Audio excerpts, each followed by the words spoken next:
Hello, world. So my name is Matt Rich, and welcome to the new podcast. I don't know what to call it yet, but basically I wanted to try this new format thing where I invite some friends for some long conversations. We're going to watch a movie. We're going to get the conversation started about the movie. A little bit about myself. I'm a young director, aspiring filmmaker, so that's why I want to make it about movies. And invite some cool people over, and we're going to talk, and we're going to talk about all sorts of subjects. There's no questions, it's just free for all. And I happen to have some interesting people to talk to, and hopefully we're going to talk about some interesting things. So today, the interesting person is on her cell phone. No, Julie Paquette! Hi! Hi, what's up? How are you? I'm good. You were on your cell phone because I was being awkward and you had to look away. Julie's not the type to always be on her cell phone. No, not at all. I like to disconnect from the worlds of the socials. Yeah, the social worlds. You know So, how do I explain what you do? Because, like, Julie's really cool. Thanks. Like, you travel, you do, like, inspirational shit, like Instagram style. You're kind of like a web influencer, but with an interesting personality. I'm like a And web some influencer talents. with less followers. Yeah. Yeah. No, What do you do? Well, my job is I lead humanitarian trips around the world. So Right. I get paid to travel, which is pretty sick. How cool is it that you do humanitarian trips around the world? And like in high school, I was always like, Julie's gonna be building roads in Africa. By the way, did you build a road in Africa yet? Well, I built a school in Africa. Even better! Well. Like, what's better than a road? A fucking school? Yep. Yeah, and then I also joked about you being in like the UN and some shit. Weren't you in the UN and some shit? I did a speech at the UN with Jane Goodall by my With side. Jane Goodall. You know, no big deal. You got so UN monkey business with Jane Goodall. Yes. Do you want me to explain? I want to keep that for later, but Okay. you've been doing some cool shit. You're like traveling, but like you're traveling for like humanitarian. How did you get into that? What do you do? Like, how would you describe what you do? Because you've launched like a website and you do like inspirational stuff, but also So consulting-ish. Like, yeah, so part of my job when I'm on trip is that I host guests and I get them to understand the value of traveling as well as the value of traveling with purpose and with understanding. So what that means, I guess, is that going into a different country and thinking that you're going to go there and build a school and have this white savior complex, yeah. I kind of put them back into their place and we do exercises and I really get them to understand what sustainable development is, international development, and how when they're actually going into this new place that they are not the end-all, be-all, God, oh my gosh, let's bow to you. It's actually quite the reverse when you go to places like that. so you're not like showing up to a country and being like a bunch of white girls building a well and stealing jobs from actual Africans, let's say, who want to build the well for their community. Like, you have like conscious projects. Like, do you organize Totally. the conscious projects, or you get contacted by people? Like, how does that happen? So how it works is that we have a mobilizer in each community that we work in, and so for 2 years that mobilizer is going to go and work with the community and have discussions and conversations, and even if an idea is brought up by the community that mobilizer knows is going to fail, he will go forth with the idea because then it creates ownership within that community. So That for sounds 2 fancy. years, What does that mean? it means that You're inventing words on me here. What is this? It's not. So basically, it's like going into a community and asking a community what they need What and do what you they need? want. Yeah. And instead of saying, hey, you need a cell phone, and you're like, actually, we need water. Or it's like, hey, you need a pool. Like, oh, it's like I don't know, god dang, some tropical Saharan place, and you're like, oh, you guys could use a pool, and then they don't take care of the pool, Right. and then there's mosquitoes and malaria. Right. We've seen that happen, like, seen that in the happen. real world. Play Pump International, James Franco, fellow actor / film person, he actually organized this thing, and it was called Play Pump International. And what he did is he created Play these. Pump? That's disgusting, and I'm not even. Disgusting. So what he What did did is he that he made these pumps around Uganda, and essentially it was these pumps that kids could play on, and you kind of jump on this. And this then it apparatus. generates the energy out of the fun. Yes, so you play on this apparatus and it turns, and these kids end up pumping out water, but it actually failed because none of the kids in Uganda actually played that way. Yeah. So he didn't do his research Because, properly. they've got to survive, and they've got so many things to do during the day that they're like, spend energy playing? Like, I have to walk 2 kilometers to go get water. Why would I do that? Like, Yes. that's one thing when I was, like, in Haiti. first like third world travel was like for me was Haiti, and I'm like over there and we're looking at everyone's goddamn so cut and like so fit and stuff, and there's no gyms around. Yeah. You know, it's No. just their life is like there's a lot of walking you got to do. Like Your I gotta job collect is- firewood. I gotta yeah, freaking your bathe my job's kids. I gotta walk super 5 physical. kilometers. So it's like, yeah, it's like you need to be aware of those realities over there, and you can't apply like your first world vision on them, because like it's just not gonna work. Like Totally. it's crazy. New terms are being used now. It's not called first or third world. It's called majority and minority countries now. Cool. So what do you think a majority country is, Matt? Like the concept of the name change, or what do I think What do of you like? think? What do you think a majority country is? Majority white or something. No. Okay, what is it? So majority country would mean that a majority of the world lives in the way that or those countries do, and a minority Okay. would be us, because we are a minority of how most of the world works. Here's what I think. I think the word, you know how where the first world, second world, third world comes from. You know, Explain. it's and I hope I'm not wrong about this. I'm gonna 'cause test look you. like a doofus.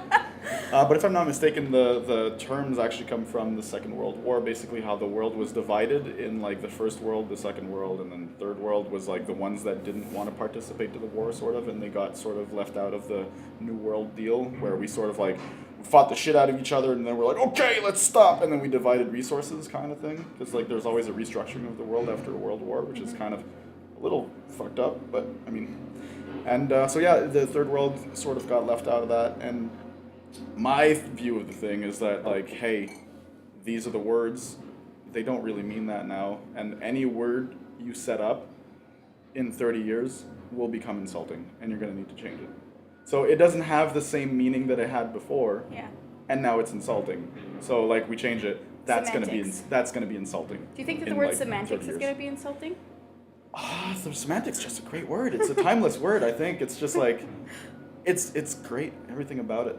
It's like You know what cement. semantics means? It's like it sounds like cement. Of course I know what Okay. semantics is. Are we gonna argue semantics right Well, now? why Is you it- fucking say? Yeah, it could be. Yeah, yeah. absolutely. We should have him here. Nope. Your that new ain't segment. My dad fights your dad segment. Yeah, but then it wouldn't really be a fight because my dad would automatically win, so it would be a little Why would he awkward automatically win? Because he has a double name. Are you thinking my dad wouldn't just bring plumbing with him and just beat the shit out of your dad? Okay, I don't want to talk about this. This is not cool. Yeah, well, back to the subject. Traveling. Third world and what do you call them? Majority and minority Okay. countries. Well, I'm starting to get offended by this new semantics. I'm that offended you've, by your face. It's been quite a long time now. Well, my face is quite offensive. Yeah. So is your name. It hasn't even been 30 years. What do you know? Oh, there you go. 27. So, yeah. So, where do you're living in like Punta Cana? No. I always get that wrong. I mean, you're living in Guam. Is it Guam? Yes. You've been living in Cuba. Yes. Okay. Yes. Actually. Dominican Republic. So Yes. you've been living in Dominican Republic for like a little while. What do you? Yeah, so I've been living there for about 3 years, two and a half years about. So I had been actually contracted to work there, and I thought I was being demoted because I had worked in India and Kenya and done Okay. different trips everywhere. And so when my boss had told me, yeah, you're going to Dominican Republic, I'm like, why the frig would DR. they send me? DR. Why would they send me there? Yeah. There's resorts there. I didn't realize that.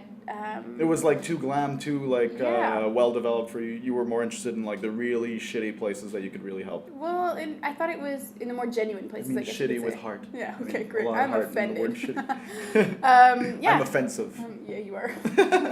So, yeah, I've been there for about 3 years. I was running operations there with another girl and Okay. for our trips, and so ran trips, guided trips there for 2 years, just nuts. And then after, when I closed our offices there, I decided I loved kite surfing and surfing So too you much. get like dispatched by what are these offices? Like who do you work? Who do I work for? Oh. I work for what was that? Me to We. So it's Okay.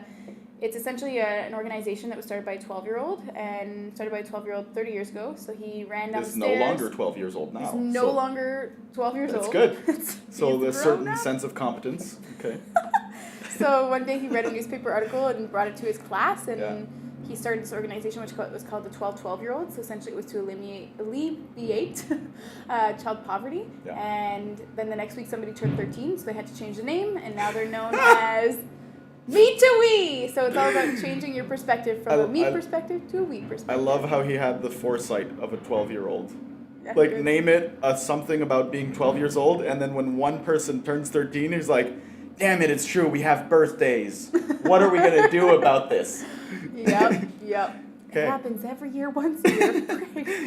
So we're going to have to budget name changes every year, 13-year-olds, and we're going to have to hire a new 13-year-old. And then when we're 14, we're going to have 14 employees. How do I handle Yeah. this? 30 years later, imagine. Yeah. Yeah. Lots So of we're overhead at. costs. Lots of administration But costs. you're hiring children, so until you're 30. Until you're 30. Yeah. Until you hit 18. Then you're an adult yourself. No me. Okay, so in Dominican Republic, so you thought you were like demoted, you were hired by me to we. Yeah. You thought you're like getting the short end of the stick, Yeah. right? And then what was the work you did there initially? So my work initially there was leading trips, and we were building a school. So there was an amazing principal. His name is Robert, that we were working with, and he bought this field, and essentially he was giving classes in this field and in a random little house.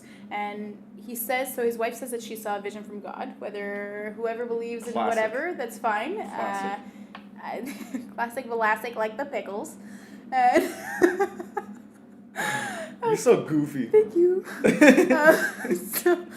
Yeah, they decided to start their own school, and then we partnered with them and with another foundation, and then so I was building a school with them. And so I built 2 schools and an alternative income project, which then funds the school, because my goal is to because it's got to be walk sustainable. away. It has to be sustainable. I need to work myself You out can't of a make job. this like a military American operation. You No. can't just fuck shit up and then leave, and then they're like, well, what do we do now? Like, you Exactly. got to set up the school and make it sustainable. How do they make it sustainable? Many ways. You partner with governments.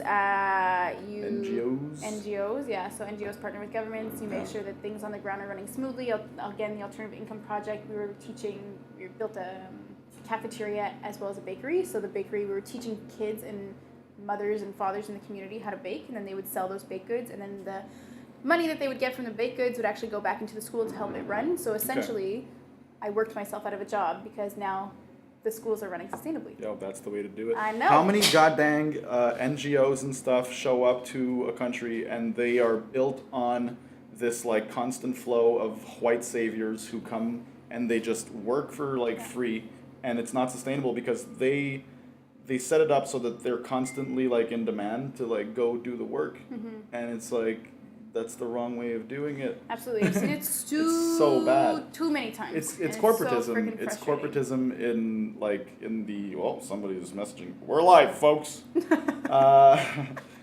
It's basically like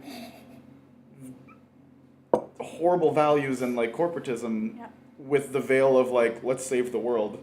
So how easy is it to get funding when you're saying like we're so good, like we're saving the world, we're helping children. Could you please donate us so that we can save more children? Yeah.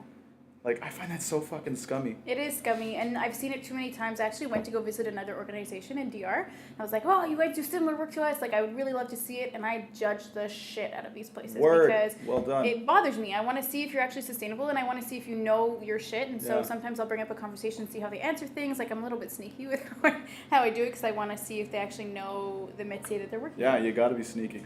Yeah, so went to this place, and the guy's showing me this beautiful aquaponics, like cement bath, essentially.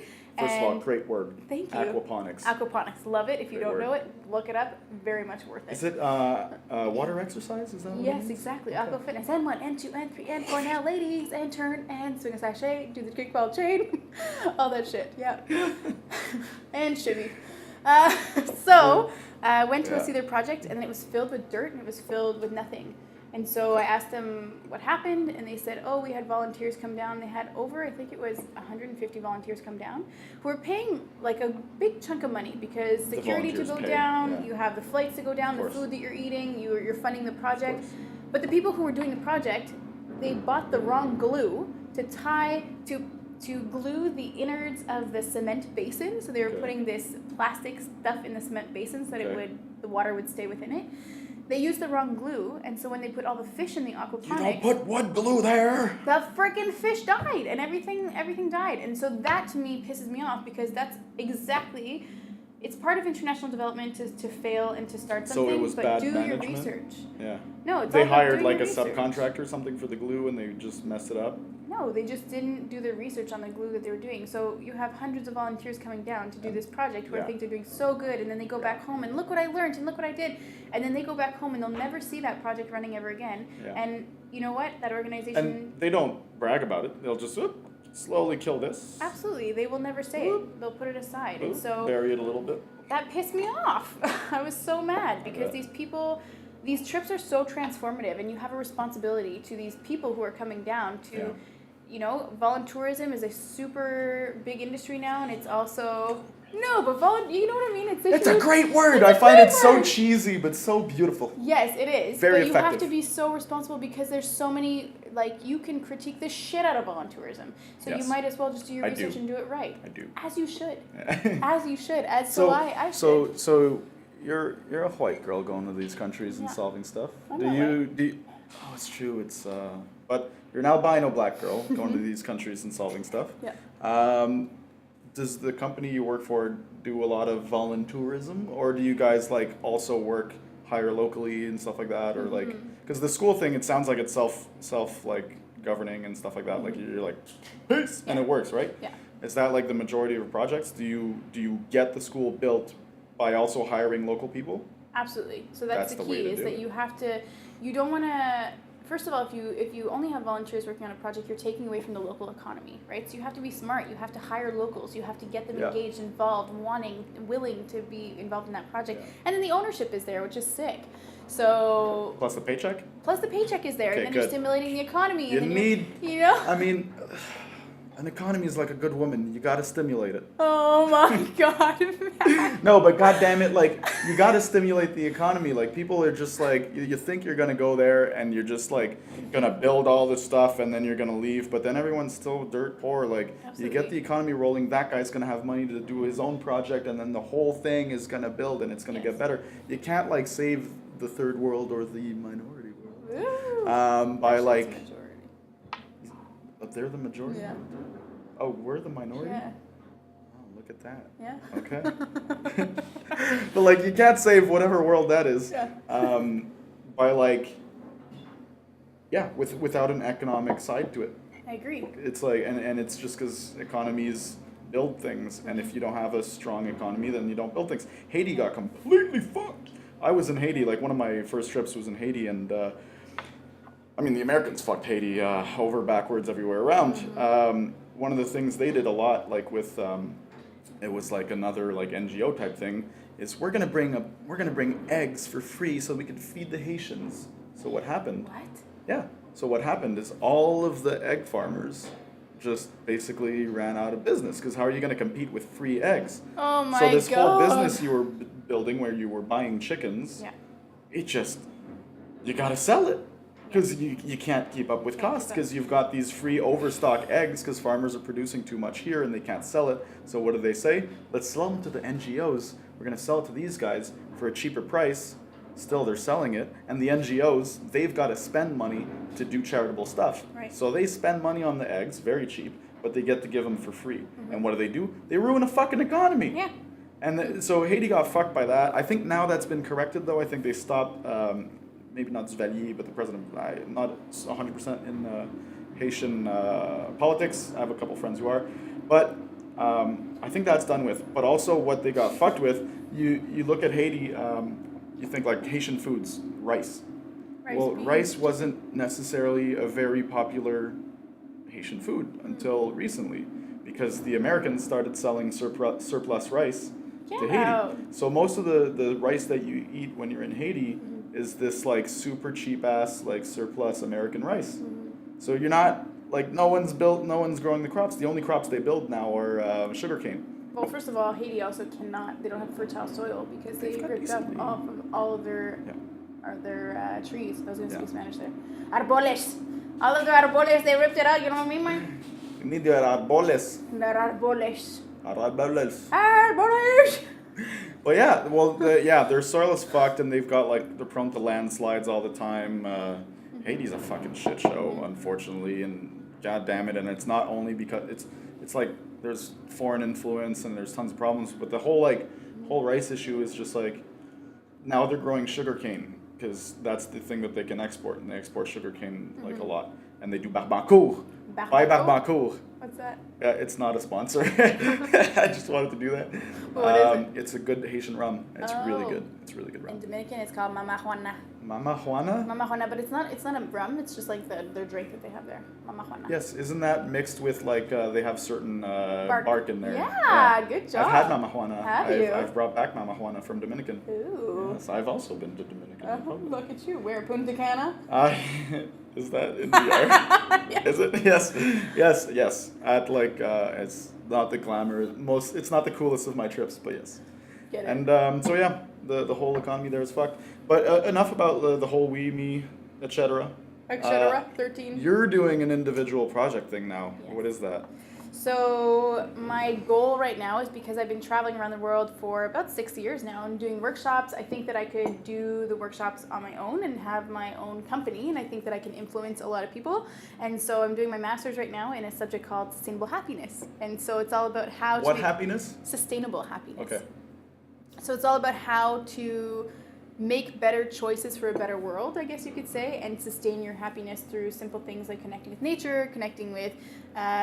Instagram, of course. with Instagram. Connecting yes. with Instagram Yes, leads to the exactly. most happiness over a sustained period Totally. of time. No comparison. It's Nothing's just- fake on yeah, there. no. Everybody is real, genuine, good human beings. Yeah. Hey, hi, how are ya? Yeah, exactly. Right? Right? So my project is essentially I'm going to be doing workshops and retreats. So retreats in Dominican. So it's going to be women-only retreats, and it's going to be restorative. So just learning how to connect with your inner self through Latin dance, through surfing, through kite surfing, through yoga, through coaches who are going to be there to coach these women as well. And so it's all about connection. And then here in Montreal, workshops are going to happen on sustainable happiness, genuine wealth, all that jazz. Yeah. So I'm excited. Yeah. I just want to let this silence with the thanks for cutting that, dude. Sorry, viewers. We're like this whole place is a shit show. The place is in construction. They tore down a building. They're building it up again. So sound sucks, but our guest is awesome. Thank you. Yeah. Cool. I think we should get to the movie watching because we could go on forever, and Cool. we will after. Visit my Instagram, Julie Paquette. Paquette And juliepaquette.com. juliepaquette.com. Not .com, .ca. .com is not me. Julie's goofy and she linked the wrong thing. So, No, I didn't. you're goofy. You're good. So, the movie today we're going to watch is called, and I need a cue card because I have no memory, The Art of Travel, and it's directed by Thomas Whelan. Great. I chose this film because we got a traveler here. Mm-hmm. I'm a traveler. Mm-hmm. We have that in common. We do. So, let's get her done, shall we? Speed!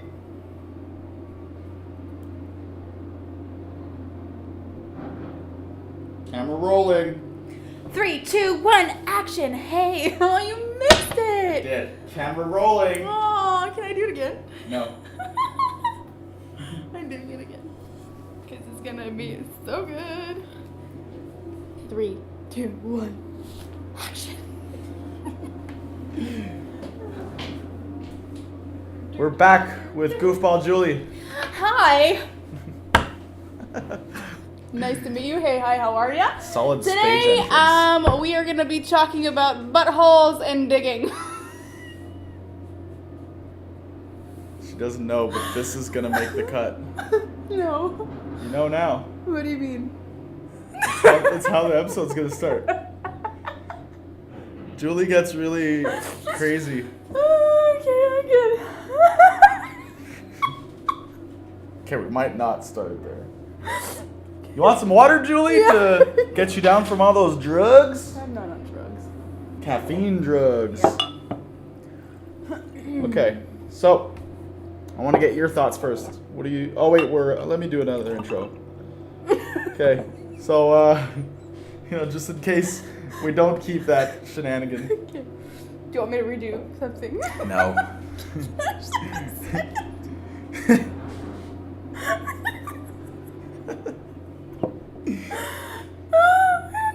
so funny. Okay. Good. All right. Welcome back to this construction-filled audio environment. We just finished watching the movie. We did. What did you think of it? What did I think about it? About of it? Were you about of it? Or were you of it about? Or were you above out of it? Above and out of it. Was it that bad you had to get above and out of it? I had to get above out of it. Let's get back into it. Jesus. There we go. Okay.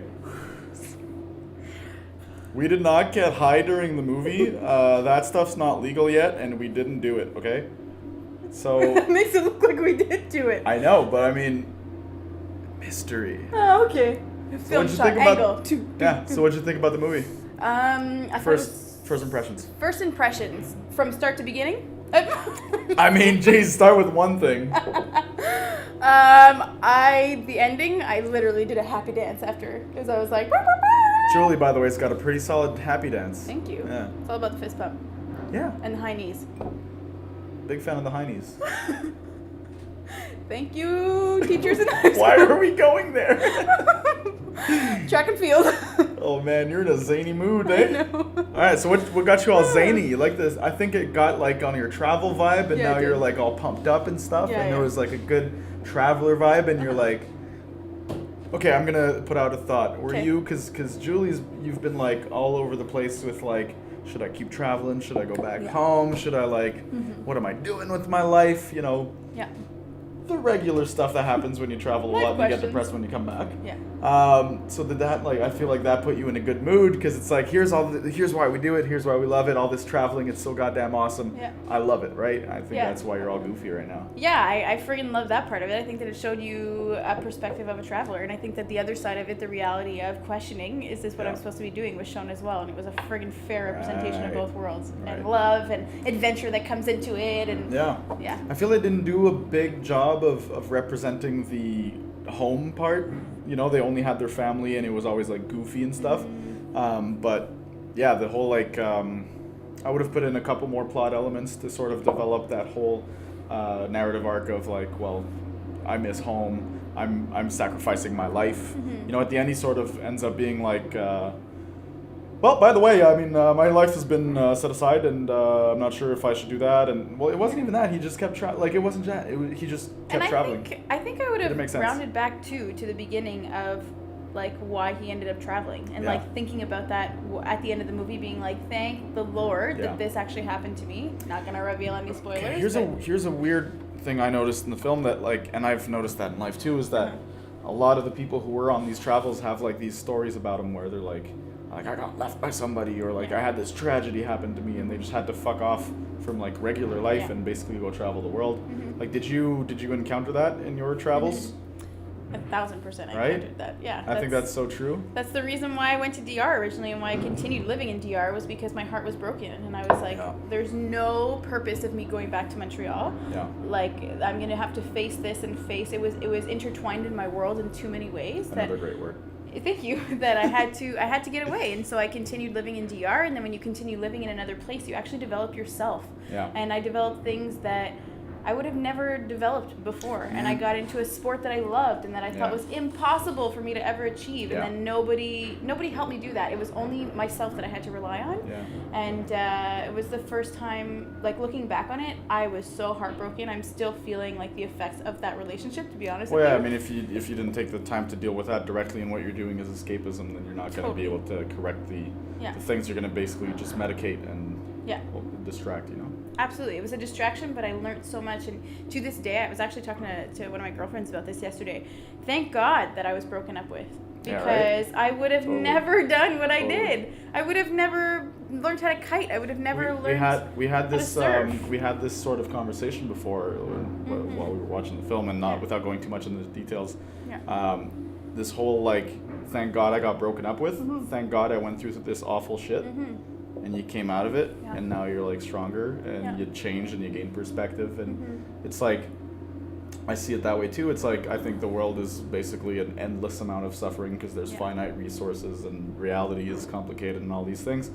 And it's like, yeah, through it, like, you get adversity, and there's the people who will just like shelter down and cry and stay home, and you know, there you can see their life spiral and become uninspired and depressing people, and they're everywhere. And there's people who just basically so confused. You end up like just losing it somehow, going really like a little crazy, you know, Yeah. a healthy amount of crazy, and you end up doing something big, and you end up developing, and you end up growing as a person because you're doing big things, and you're accomplishing stuff, and you're pushing, and you're traveling, and it's like, yeah, I'm like same here. Like thank God I got depressed. Yeah. I mean, I was working bullshit jobs until I was until fucking 2.5 years ago. Got depressed, made a film about a guy who's depressed working at a. I got depressed at a call center. Made a film about a guy who's depressed at a call center. Fucks off to go skiing, and this was in a ski film competition. So I did that, and then that was like the final straw. I was like, I'm full blown depressed. I'm gonna go off in congé maladie long term because I was like free spirited kind of guy. Like I have certain skills I've developed in my time. I'm an adventurer. I like adrenaline, and I'm stuck in a goddamn office cubicle with a freaking helmet on, and I'm like, bienvenue au service à la clientèle de Vidéotron. Mon nom est Mathieu. Comment je peux vous aider? Allô Mathieu, c'est parce que my router is not working. Ma'am, did you just turn it on and off? Did you I try tried turning it off and on again? No, I didn't. Yeah. No, I wasn't technical support. I was, yeah, it was the worst. I was doing, what's it called? Perception? No, not perception. People were calling for deals and they'd negotiate with me, and I'm a good negotiator. And I have people skills apparently. So I did a really good job, but it drove me fucking crazy. Like it was just everything about it was awful. But I got depressed, and instead it was the kick in the butt that I needed to basically quit my job. And I'm the type of guy who I need to go jump in the jungle like buck naked, kind of like this dude. He's just like this sheltered life, and then he's like, fuck it, I am gonna open up this big trail. And then he became a man. Then he became like, you know, he had developed the qualities within himself. And I mean, like that's what happened to me. Like I quit my job, stopped being depressed, and like right away, my life shifted just by my behavior attracting different opportunities.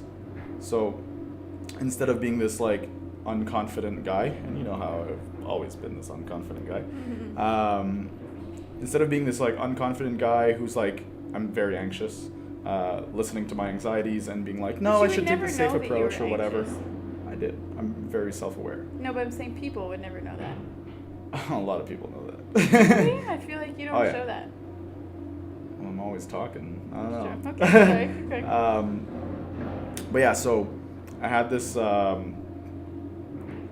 as soon as my behavior changed and like became more like, well, fuck it, I'm gonna do this, fuck it. Exactly like I did in skiing, like I became good when I just said fuck it. And then the world started going better around for me.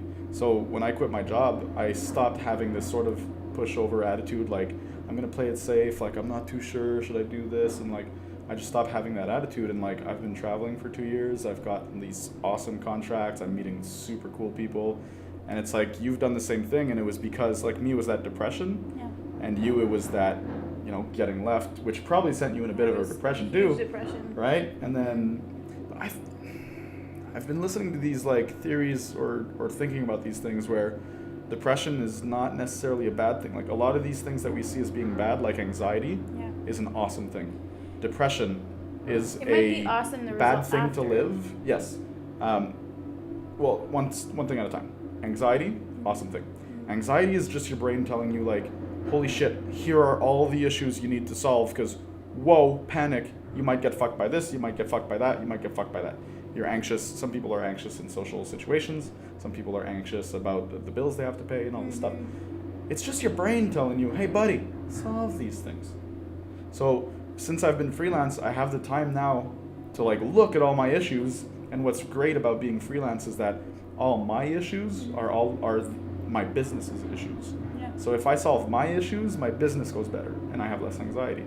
Yeah. So because we're like working 9 to 5s and shit, you don't have as much control on the anxieties of like, what if my boss fucking fires me? You don't really control that, right? So you can't control your anxieties very much, and that's why a lot of people are getting depressed and all that. But like when you're freelance, you have that goddamn control, and like can't outdo that. There's nothing that beats that freedom. let me ask you something, because I feel like this has happened to me. So because I'm on a high most of the time, in the sense of like a natural life high. Okay, so. A natural life high, and I'm constantly, for my job, I'm constantly introducing people to new things, to things in the world, to new perspectives of thinking, of seeing, of noticing, of stopping and smelling the flower, not looking ahead but looking around. Yeah. I feel like because... Which is a page on her blog, by the way, right? Which is a page on my blog, yeah. I feel like because I'm on this constant high, when I'm come back home, it is so easy to get depressed. Do you know what that is, though? But do you know what that's a good thing, okay? It's a good thing in the end, yes. Because because what that is, of course, I absolutely agree. It sucks. But what that is your brain telling you, hey, there's something about what you're doing right now which you need to change. And the problem is, a lot of people end up, you live your life in a way where you get cornered, right? You stack up too much debt, and you have to pay it off, and you've got a kid, and now you're stuck here. You don't have your mobility anymore. Right. So if you're not happy there, because that's not what you wanted, then that becomes a very depressing thing. A lot of people will gladly go there and they'll be happy, right? And that's good. But your depression is basically your body telling you, hey, there's something, like you're not living optimally, and there's something you need to change so that you can have that feeling again. So when you're in DR, you're living optimally. You're being outgoing, you're being adventurous, you're being, all these good qualities that you have are being put to use. Yeah. And then you come back home and those qualities are kind of like, well, where's all the fun stuff? Because the fun stuff is the stuff that you're qualified for, that you're good at, that you're like, so no, I have the same depression. Depression's a hard fucking thing. I get depressed when I come back from traveling, like anyone does. After every goddamn movie I make, I get really... But it's the same feeling, but right? I'm listening to it. You're on this high, and that's why. And you're in charge, and you're doing something that you're amazing, and you're addicted to that feeling. Yeah. And then it goes away, and it's like, shit, what do I do now? Because it feels like you are living the best version of your life. Well, here's how I think a shift in perspective helps, and it's a paradigm shift. If you look at it differently, it becomes a paradigm shift, where if you look at your depression as being not necessarily a positive thing, but an indication and not a negative thing. So depression could be, if you have control on your life, depression is an indication and not necessarily a negative thing. Because when I'm finished a project, I've understood like, wow, I get the blues really hard after every project. Because I'm right in it, I'm addicted to adrenaline. I've got like sort of when you're on set, there's an energy, it's fucking awesome, it's the best. I get it.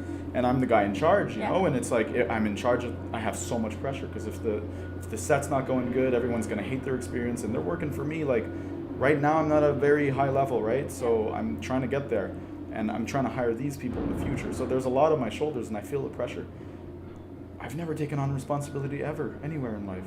But now I'm doing this, and I'm taking on responsibility, and when I'm done, I feel depressed. Well, that's my body telling me, like, holy shit, dude, you should be doing that again. Yeah. Stop being your worthless, stupid self. Go do that again. Yeah. Right? Right. So how does that fall into perspective with your traveling right now with all the questions that you're asking yourself? I mean, I think that it's interesting, because I when I am traveling, I'm on this high, like we said, and when I come back, I get that exact feeling. Yeah.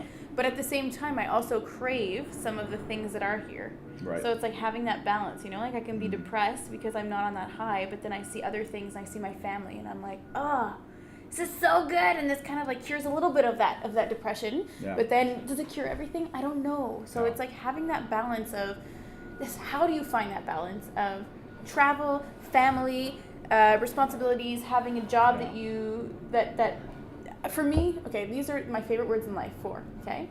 Balance, moderation. Yeah. Okay, those are my 2 actually favorite words. And then I'm somebody that I need to have something to look forward to. Yeah. And of course. And feel fulfilled. Yeah. You know? So like I think that having that balance is so important to me, and I've never been able to find that exact balance anywhere else but my job when I'm on trip. Right. Because I feel inspired every day. Okay, so here's the next question to that becomes, well, there's a finite amount of time and a finite amount of resources. Awesome, let's get Yeah. there. Well, the thing is, there's a finite amount of time and a finite amount of resources. We only have one life. We only have so much time. Anything big that you can accomplish, anything worthwhile, requires sacrifice. Yeah. What are you willing to sacrifice? Well, that's the thing. What am I willing to sacrifice? And it sounds like, sacrifice your friends and family, Julie. Go out there and go fucking kite and do all this crazy shit. Not necessarily. It's just you gotta ask yourself that question. It's like, how much of a sacrifice am I willing to make in terms of like the time I spend with my family? Like, it's like I've fucked off with my family a little bit too much. Like I need to spend more time with my family. Like I get it. It's not easy. You know and what I I'm in find? Quebec. Like I find myself when I come back, and I had a conversation with my mom about this yesterday. When I come back, I'm almost in a protection mode as well. Like I protect myself from yeah. my friends. Because you're gonna get so much judgment. Yes. Is that it? I'm gonna get judgment, but it's not necessarily that. It's that I protect myself from my friends and family in the sense of when I'm home, I'm so excited to spend time with them, and I'm so excited to finally have that time and share with them my stories. But I don't share everything, and I don't tell them everything, and Totally. because I don't want to get too close because I know that I'm leaving again. Yeah, I feel you. And so even with my mom the other day, like she was asking me questions, and I was super reserved and giving her really bare minimum. Yeah, and, it's a and surface. It was so surface, and I felt bad because when I'm away, all that I'm craving is to talk to my mom. And then when I come here, what I'm doing is I'm projecting something on her that's anger, that's my depression, that's not being happy, and all There's this so many stuff. angles to it too. There's like, I'm protecting myself Yeah, because I know I'm gonna leave again. yeah. And then that's talking to her, because if that's the stuff you're projecting is the depression and stuff, right? Yeah. Well, then that is getting close. Like that's not talking. That sounds like you're actually doing the opposite. You're getting. Yeah, but sometimes I'll shut it down, or like, Of course. you know, I actually do this whole developmental like module with the participants that I have on trips. So I teach them how to public speak. So there's if you want to go on my blog or hire me, I'll teach you how to public speak. Paquette.com. In .ca endorsement. Yeah, I do this whole workshop on how to public speak and how to come back and how to actually share your stories with people in a way that are impactful. And not everybody want to hear the 30-minute version of your story. Some want to hear the 30-second version of your God story damn it, and the do I have 5-minute a version problem? of your story. God damn it, do I have a problem with that? I'll You go do. in like the fucking full-blown story, and I'm like, oh yeah, but what you need to remember is back in '96. Like, So you're like, Matt, go take juliepaquette.ca's workshop. Exactly. No, and then they're good. The moment where I wake up is usually like, dude, this is like the 12th tangent. Can you get on with the conclusion? We know that the clouds, they flew across the sky at this speed, and that the guy breathed twice and then clacked his fingers twice. Okay, move on. That was a really odd story you had there. Well, my thing is that I end up not talking to my folks in a long time, and I really want to catch up with them. I'm like, oh, here's all this cool stuff that's happened, and oh, here's how I view life now. Because one of the reasons why I want to do this project is because I love sharing knowledge. Yeah. Okay. There's a very maybe douchey side of me is I love sharing my knowledge with other people, and you're the same. Yeah. You douchebag. We're douchebags. Like we're Douchebagette. like who the fuck are we to think like we're better than anyone? We're like, this is what I understand in life. We don't though. It's not that we're better. It's that you have a perspective that it's important to share, and maybe somebody else is feeling that. Because I feel like I've lived a lot of life, but in a short amount of time. But what I think is that I value I want to speak and tell people what I've learned, but I also want to learn them. Like I want to know what they know, and I want to know. Like I find there isn't enough exchange of knowledge. We've been too dumbed down in society and all this stuff. And what I like about the 3-hour format or this long form podcast is that you have time to get into depth on these conversations and go like really deeply into the concepts so that you can really share the knowledge, you know? And that's why I want to get other people, interesting people like you, and talk about that. And like I want to learn like perspectives and stuff. But yeah, like with my family, like I have people around me who I'm like, dude, like here's your problem. It's this, that. You solve this, and that, and dude, you're gonna be so happy because I know that what's gonna make you happy is this, and like here's how you get it, dude. It's right there. Like go get it, dude. Come on. Like I don't know. I there's so many people around me like that, and it's just. Man, like I was there, like making all the excuses and stuff, and not hucking it, and now I'm hucking it. Yeah. Yeah, it's like, I don't know. That takes an inner spark, though. You gotta fuck it and huck it. That's the skiing lingo. You gotta fuck it and huck it. You see the jump, You say fuck it and you huck it. Ooh. Yeah. I took so many lessons from skiing. I want to hear some kite lessons you got. You got balance in there. You got balance in there. Sometimes you got to let things go in order for it to fly. Because the bar... Is that a real one? That's a real one. I want to hear this one. Comes from my ex-boyfriend right there. Thank you. What is that? What do you mean? So basically, when you're kiting and you're holding the bar, it's the opposite reaction. So normally when you're walking a dog, right, if the dog pulls the leash, you're going to pull back because you want the dog to stay by your side. Yeah. But when you're kiting, it's the opposite. So you're holding the bar, and if you actually pull the bar down, your kite is going to take you flying, right? But if you, like, flying forward. Okay? But if you actually let go of the bar, then your kite is going to fly properly, and it's not going to project you anywhere. You are going to be able to go where the wind kind of brings you. Oh, that's beautiful. Yeah, right? That's so beautiful. you have to learn to let go of the bar and to actually push it out. And what that is just basically like you want to control your life and you want to direct where you want to go, but you can't be too controlling of it because then you're going to miss all these opportunities and where you should naturally go where the wind brings you. Right. That's awesome. So yeah, I think it's all about doing that, but that's definitely hard when people, relationships, love, are all involved in that. Like, there's so many crosswinds. There's so many crosswinds. Yeah. Cross offshore, cross side onshore. Yeah. There's a bunch of rocks there too, a bunch of assholes rocks. ready to fuck you over. Bunch of reef. Yeah. The one that stings when you hit it. Bit of reefer too if you want to relax. Oh God. Yeah. Justin Trudeau? J. Trude. J. Trude, my man. I'm kidding, you're not my man. I hate everything about J. Trude. But thanks for the weed, though. Let's not get into Let's not get into politics.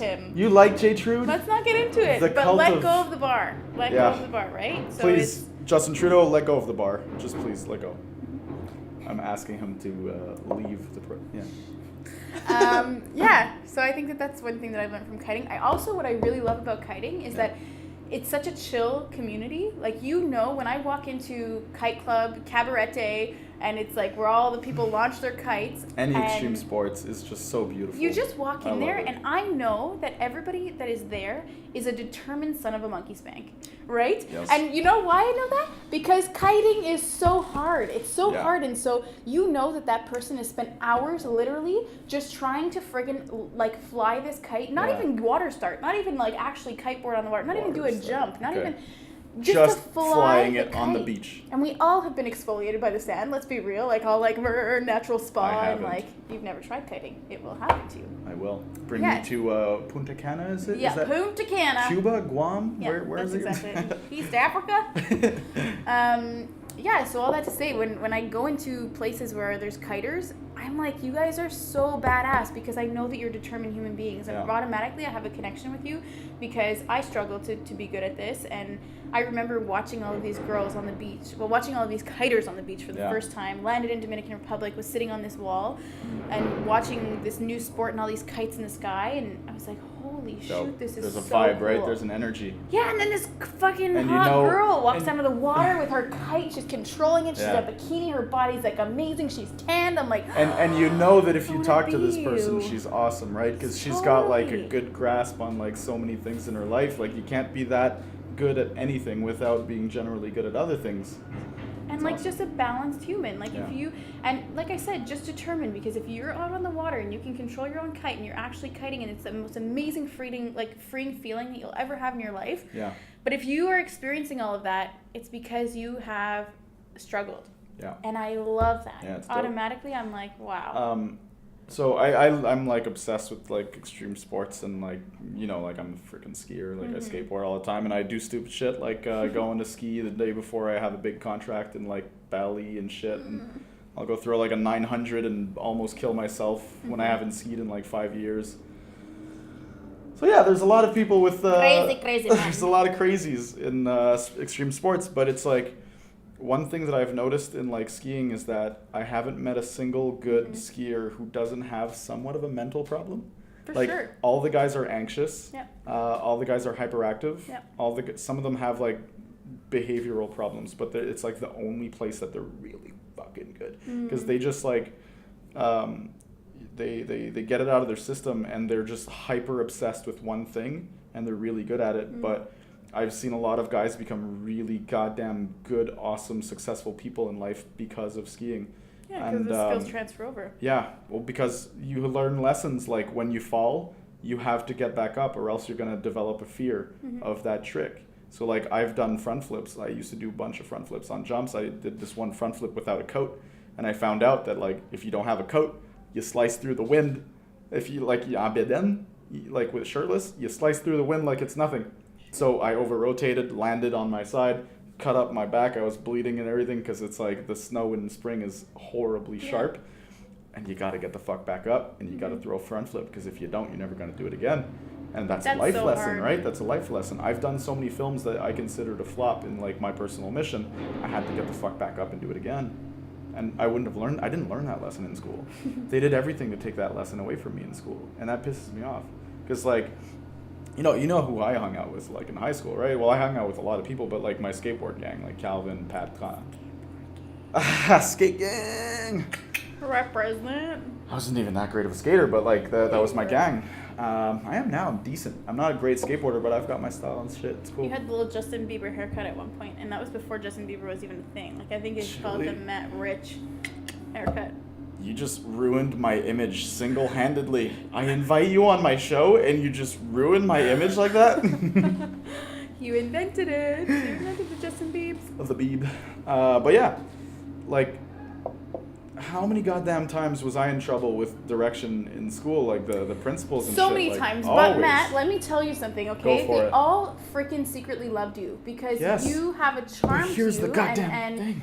And you also know how to talk to people, and they knew that what you were doing wasn't that bad. You were living your life, But at a young age, and you understood that you to rebel. But here's the thing. In a good way. Here's the thing. What they wanted me to do is say, "Wow, this kid's got potential. Stop it with all this skateboarding stuff, you idiot. Like, you shouldn't do that. You should have better values. Why don't you play soccer like the regular kids?"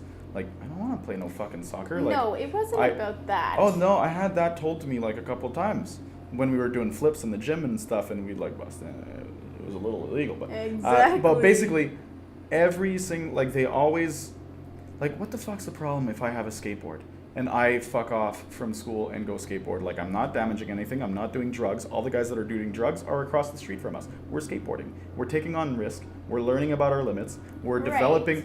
And we're learning. We're doing a bunch of stuff. And what I was learning was risk taking. Right. And the only thing that school wanted to do to me was say, hey, sit down, stop being hyperactive, and listen, because you're maybe a smart guy. I don't know why. I don't like whatever they liked about me or whatever. But they were like that with everyone.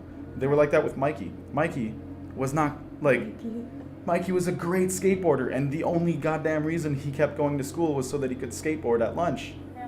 Like, why are you trying to take that away from the kid? But then what is your alternative? Because I completely understand what you're saying, and I think that it is so fair, everything you're saying. However, coming from a teacher perspective, how school creates the basis of an education. Our system is so freaking flawed. The system's fucked. Okay, but education is the way to break the cycle of poverty. It's the way to break the cycle of so many things. Yeah, so let's do it right. You do need to have an education, right? Oh, of course. So let's do it right. Right, let's do it right. But what would have been if you put yourself in those teachers' positions, okay, and you had a student I don't in your blame class. I don't blame the teachers. Exactly. It's like, well, there's I don't blame the teachers. I blame the direction, and I blame the You should blame the system. and the system, which is what's the commission scolaire. So what you need to do is you need to tear down the goddamn commission scolaire. They have zero purpose except taking money for themselves. There's way too much overhead. How many goddamn administrators does it take to run schools? Stop giving these assholes money. Take off the bureaucracy. Redistribute the money directly to the schools so you don't have to pay 13 salaries to make one decision. Give it directly to the teachers, to the schools, and let them self-govern. Let them self-govern. And if you have a school that's shitty, you're not going to send your kid to that school. There's going to be a free market sort of. Private school. Well, you can fund it, but have it free market oriented. So basically, they can self-govern even though it's private. So there would still be a sort of selection process for the highest standards. So if a school's not doing well and they want to get their shit together, they all have the same amount of money. Why is fuck all school over there doing really good? Well, maybe you should listen to what they're doing. Maybe you should learn from their programs. And you set up basically this incentive to learn and copy off of other schools. But don't you think that Like- it's your responsibility as somebody who you feel like the system has failed you to go back to the system and say, this is what we need to change? No, my responsibility, I'm doing it right now, is like, fuck you guys, get your shit together. He doesn't Change mean that. these things. Like, no, it's like, what do you mean in that? What's your question again?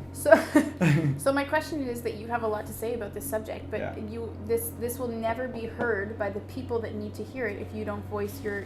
Well, that's what we're doing here. Yeah, but do you think that the people who need to hear what you're saying are actually going to listen to this podcast? So no, absolutely not. But here's There what you go. happens. There's the concept of the meme. There's the classical concept of the meme, not the modern meme, which is cat pictures and Yeah, I was like, what are you getting the at? classical concept GIF? of the meme Parkour. and parkour. And what's the other one? That'd be It's awesome. the meme and the. The Basically, there's a social fabric, and ideas are sort of whatever we view culturally as being positive, negative, whatever, is sort of an accumulation of millions of conversations between citizens, opinions online, all this, all these conversations accumulate into perspectives and ways of viewing the world. So if I do a podcast, I talk about these issues and I convince a bunch of people, they're going to bring those conversations to other people. So we need enough smart people or people saying intelligent things, or we need enough of these ideas going around that can get picked up and that can basically create a movement. And these long form podcasts are the type of thing where you can go deep into the issue and say, like, look, here's the problem. And it's not like, oh, but our network gets a lot of money from like the Democrats, and like the Democrats really fund the schools and they wouldn't like it because we'd be criticizing them, so we can't do, like, we'll give you 6 minutes to criticize it. That's what's happening, right? So money is involved in politics and schools and stuff, and none of it can move. So here's a new revolution that's happening. These podcasts, it's free. It costs fuck all to do it, and you can basically get your ideas out to a lot of people if you do it properly. Right. And there's a big revolution going on right now with this stuff. A lot of the best thinkers, the best minds out there are on podcasts. It's really weird. It's really awesome. So basically, So we're you going to can do record change. this and we're going to send it to all the commissions scolaires and we're going to No. change you. This You- is you- going to be awesome hypnosis. That's not the point. I just hypnotize them. Okay. Yeah. Mm. But the point is, it's going to get into the general lexicon. People are going to Lexicon and lexicon. Lexicon, what does that Yeah. mean? I hope I'm using it right, but I it's hope so. basically no, it's not. It's not lexicon. It's les mœurs en français. Les mœurs. Like what people are saying, and it becomes like a bigger thing. La zona de la gente. Is that Spanish for words? Probably not for words. But yeah, school, traveling. Yeah.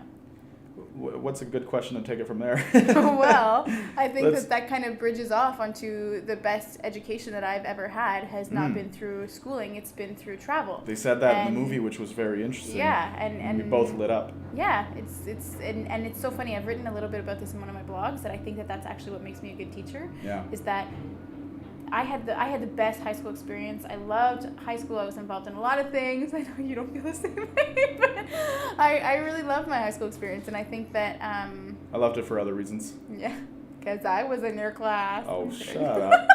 I'm just Because I joking. joked around a lot. Yeah, you did. Yeah, but I love my high school experience, and I think that it made me who I am. But the best education that I've ever had has not been through schooling, No, I didn't which is learn so shit. interesting. So when I had my own classroom, when I wanted to teach kids something, I would make sure to close the door, because when I closed the door, my class was my class, and nobody could come into my class and say, "Why are you doing this like that? Why are you doing that like that?" And I remember doing a And lesson. is that when you close the door? Is that when you touch the kids with your teaching? Go on. Weird. Oh my god. Yes. So I remember there was this one kid, and he is gonna be a heartbreaker. I want to Oh, meet yeah? him. Oh my god, Total such stud? a cutie. Total stud. All right. I don't know if I should say his name. Right but after anyway, we said touching kids, and Yeah. you're going on about this kid Oh being a my stud, God. Julie. So anyway, he was just such a cutie, and I remember Yeah. his mom telling me, coming up to me in the parking lot of his school and saying, "I don't know what you're doing to my kid, but it's the first time that he's going home, and he is so intrigued." What are you doing? 5 in it. Oh my god, that scared me. I thought there was someone behind me. He's intrigued? He was intrigued, and he was going home and looking things up that I was talking about. Cool. And what I was doing is that we were doing a whole unit on Peru because it was part of their curriculum, part of the books that I had to do. But instead of following what the curriculum was telling me to follow, Must have been so boring. my kids learned about my friends Micah and Melissa, who actually went to Peru, and I had pictures of them on the slides, and every day I would say a new story, and I would call my friends at night and get new stories, new perspectives, and show the kids. And so at the end of my test, one of the questions, the bonus questions, were, who are my two friends that traveled?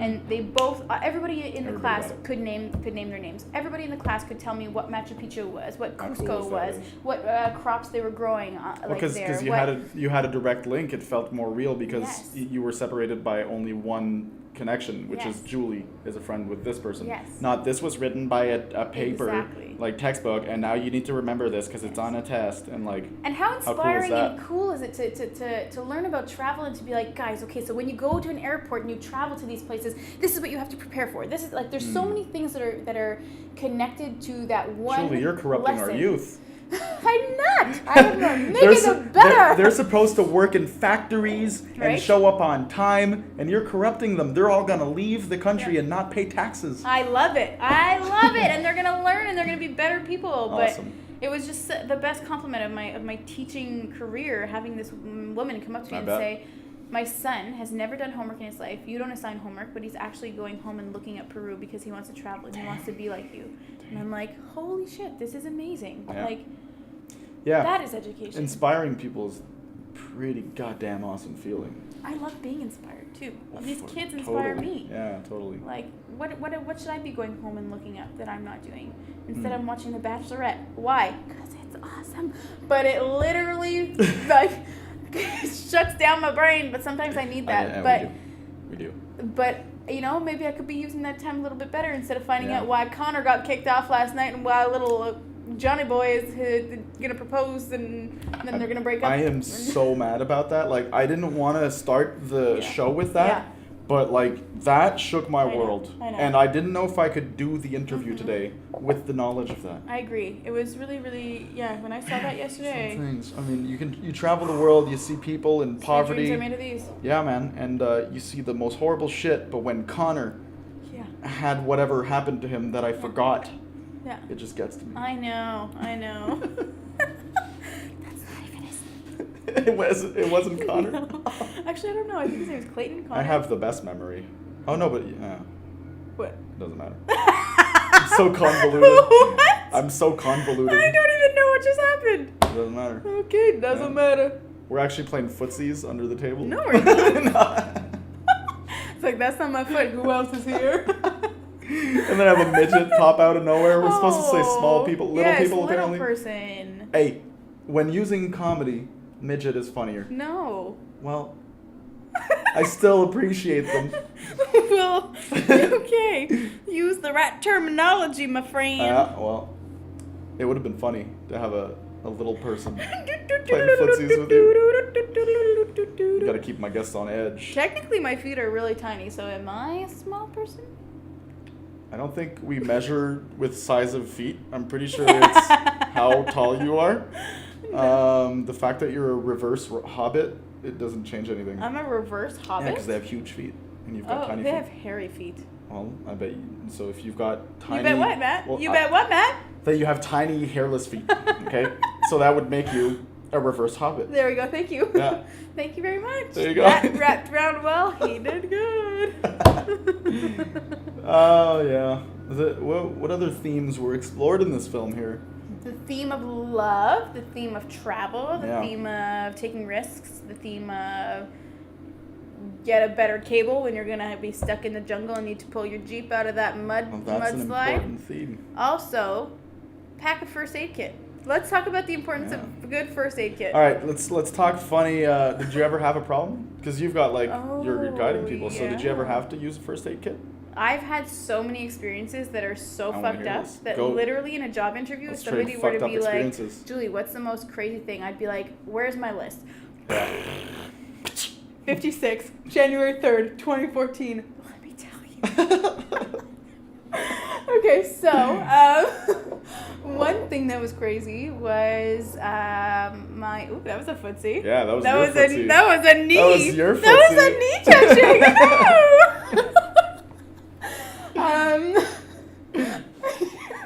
Sorry. I'm getting close to my guests here. Oh good. Something in the water. As he sips water. Okay, so was in the middle of the Masai Mara. I had just taken one of my students to Sorry. How cool is it to start a sentence with, I was in the middle of the Masai Mara? Yep, it is pretty. Proceed. Proceed. Proceed. So I was in the middle of the Masai Mara. I had just brought one of my participants to the hospital because she had an eye infection. Her eye actually swelled up like your eyes just went, whoop. I'm a director. My eyeballs are very important. very important. I've had a stick 3 inches deep into my eyeball, and I just went, When did I can't handle It that. was so fucking intense. Where was that? My birthday, we got super drunk, maybe high, and climbed Mont Saint-Hilaire on the face where everyone dies, and there's a cross because people die there. Yeah, that's what we did. I don't even Traumatized a lot of my friends. It was awesome. So, in the middle of Masai Mara, this girl just went to the hospital. So me and my co-facilitator. So you're with a co-facilitator when you're facilitating. Fixer. This girl had to have drops in her eyes every 2 hours. So we put an alarm on and we were going to rotate. So every 2 hours, one of us was going to get up and give her the drops. She can't do it herself? It was just to make sure that she was going to actually do it and like to wake her up and to, we take away their cell phones. How old are these people? She was 17, this girl. Okay. Yeah. So then 2 hours in, so I was the first one to give her the drops. Great. Go to bed. 2 hours later, the alarm rings. My co is going to go bring her the drops. So goes to bring her the drops, and then I heard that she had come back, but she was throwing up. She kept getting up to throw up in the back of the tent. So I was like, what is going on? So finally I go up and I see her. It's probably 4 a.m, and she's in such severe pain. And then I'm like, okay, maybe you should lie down. Like, I'll take care of the drops. Don't worry about it. Like, get some sleep. So the whole night I'm up with her, and she's in severe pain. Finally, asked her. Well, this is not even the girl with the infection. This is my co-facilitator. Oh, Yeah. thank God I asked this stupid question, because now I'm asked. following better. Okay. Great. Why? So she's in pain? So she's in pain. So she was going to go give the drops to the girl, and then she ended up not going to bed after because she was in pain. Okay. So very strange. So anyway, so I kept giving the drops every 2 hours, and then I go up to the girl, and she's lying on her bed, and asked her, where's your pain? And she tells me that it's on a certain side of her stomach, and so I was like, holy shit, she's having appendicitis right now. Yeah. So you're in the middle of the Masai Mara. There's literally like giraffes in the distance that you can see. How far from a hospital? My God, you're pretty friggin' far. That's no at good. That point. That's not good. But like we're always prepared to know what to do. You right? got your but like scalpel. about an hour. Yeah, like I got my first aid kit. I'm trained. Not for an appendix, you're not. Who are you to judge? I want to hear this. Yeah, okay, you go do. on. It's like the straw, the good old straw in the throat kind of thing. I'm just kidding. Did you ever think about a career in mime work? Yes, I have. It's so funny you ask that. Julie's on stand-up every Thursday at the whatever room she's in. That's the room. Yeah, It's this called room. the whatever room. Exactly. How'd you know? Well, you're a mime. I read your mind. Moving on. Yes. So I end up calling my director, and I'm like next to this tree, acacia tree, like outside of camp, and I see like there's like cows all around me, and I'm like, this is the only place that I get signal. I have to like lift my left toe to actually get signal from the mountains, and like there's a cow passing by me, and I'm like, hi, just want to let you know, like this has been happening for this many hours. She's like, okay, can you just like monitor it? So I'm writing things down from 4:30 on. Finally, it's not getting better, so then call again, and I'm like, listen. It's an appendix. It's her appendix. I think that something's going on. And they're like, oh shit, I think you're right. So they end up sending a car down. The car ends up airlifting the girl out of the Mara to go to an American hospital in Nairobi. That's what it is. Finally, she gets surgery, which was crazy. Yeah. But all that to say, crazy things like that can happen on the fly, and you got to be prepared. Gnarly. And then I was left with like 25 kids on my own. Man, I find like that's one thing, like those realities when you travel. You come here, and like I find people are just so accustomed to how easy we have it. Like your appendix bursts, you're like, let me open the schedule. I'll go in the hospital on Tuesday. Yeah. Like how fucked is that? Yeah. Like you're in nature, and it's like like even just with the little things, I think like people need to get out more and like travel. Even like now I'm having so much fun traveling like just in Quebec, right? And just the little thing like we're running up a river and we were like we were sprinting like on rocks and shit. It was Are you awesome. running against the stream?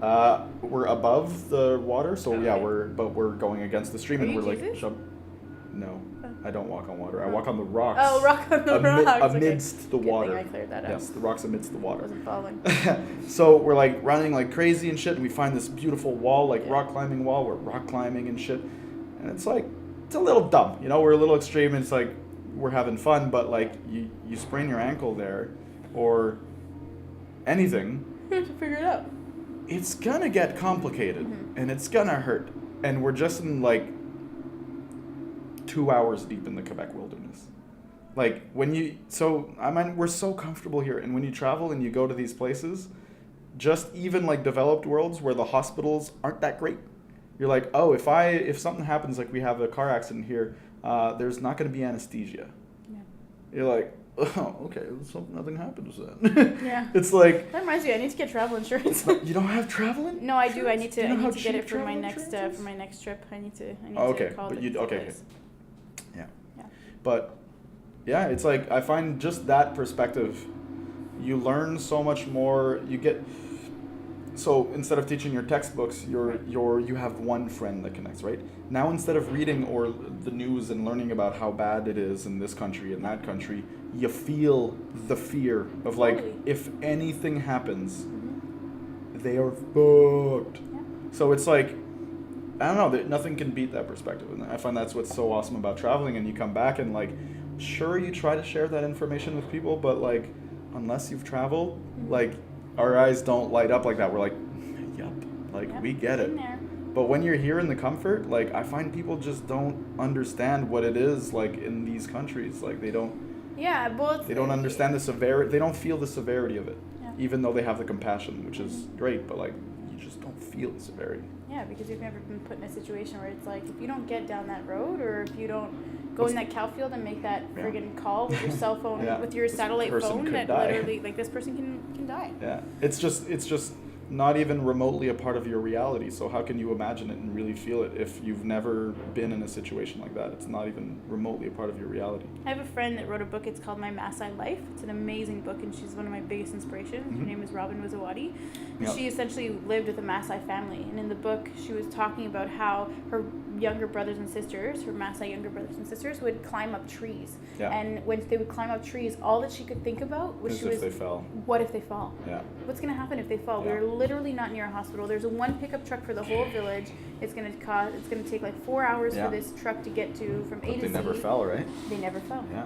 Here's the thing. I was in Rwanda. I was in Rwanda, and what blew me away, we're at an orphanage, and there's these two guys. We're following B-Boy Giti and B-Boy Kiwembe. They're like breakdancers, and they're trying to make a living out of breakdancing in a country where making a living is absolutely difficult and Wow. impossible.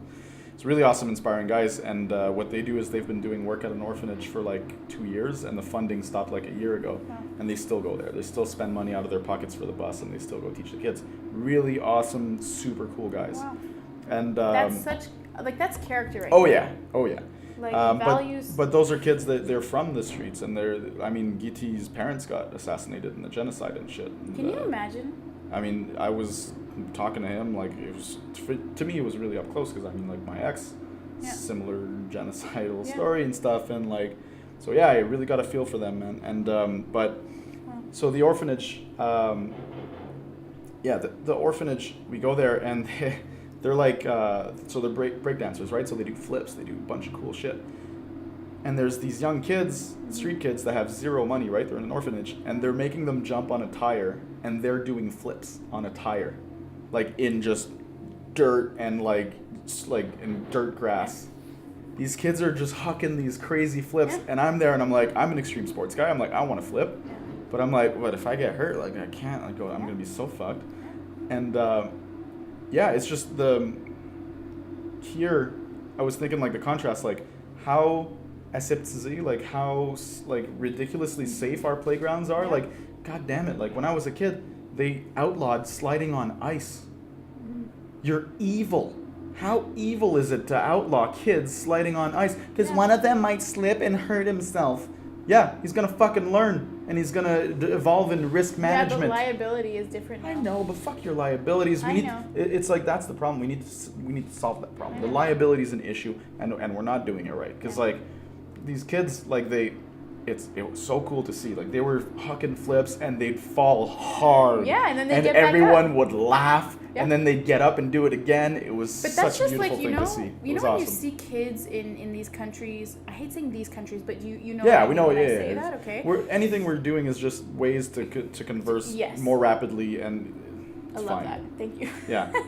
Yeah, in these countries, I've seen kids, 5-year-olds, taking care of a 2-year-old, and they have a 2-year-old on their hip, and yet our parents are such hover parents. Yeah. Oh no, we can't do that. Yeah. We can't do. Oh my God, we have to put little things on the corners. Yeah. Let your kid bang his head, him hurt himself. and if he splits his Yeah. head open, rub some dirt on it, he'll get up and stop Yeah. crying. But it's your reaction of going, Yeah. "Are you okay? Oh my gosh!" But if we didn't react like that, Yeah. get the frig up. You're I know. fine. Yeah. You know. I mean, like, I'm all for girls being brought up kind of like boys, you know? Like, let them go out there, take risks and shit. And, because I think that's a good thing about how boys are raised, is like, we take risks and we hurt ourselves. Because when we see our little boy get hurt, we're like, get up, you little pansy. Like, It's so it's true, different, but then girls when were I more see a girl, protective. We're like, oh my God. Are you Yeah. okay?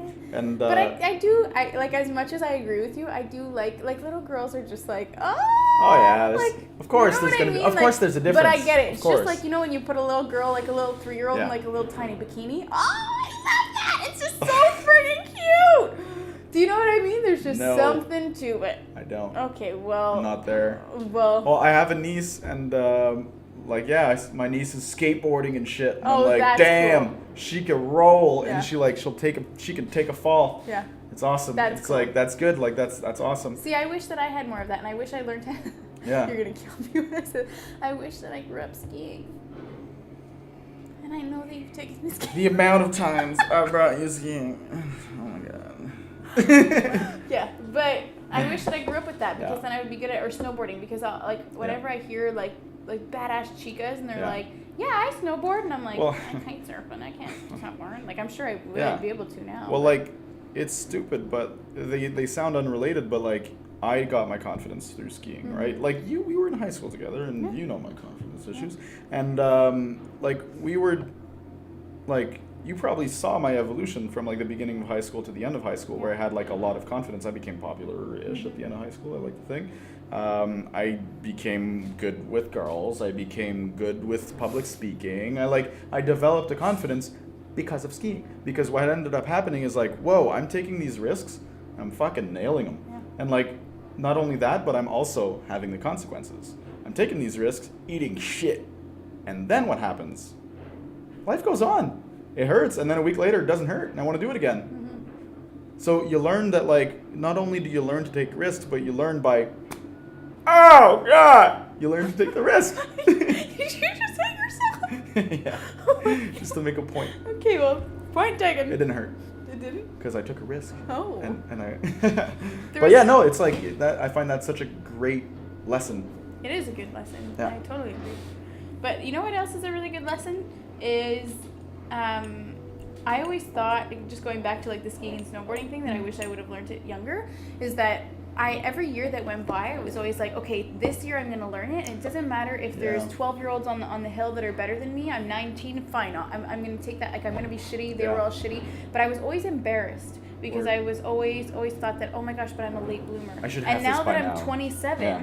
I'm like, you know, I think the same thing. I'm like, well, now I'm 27. Like, I'm not going to go on the hill and drop on my ass every 5 seconds and, like, Yeah. bruise my coccyx.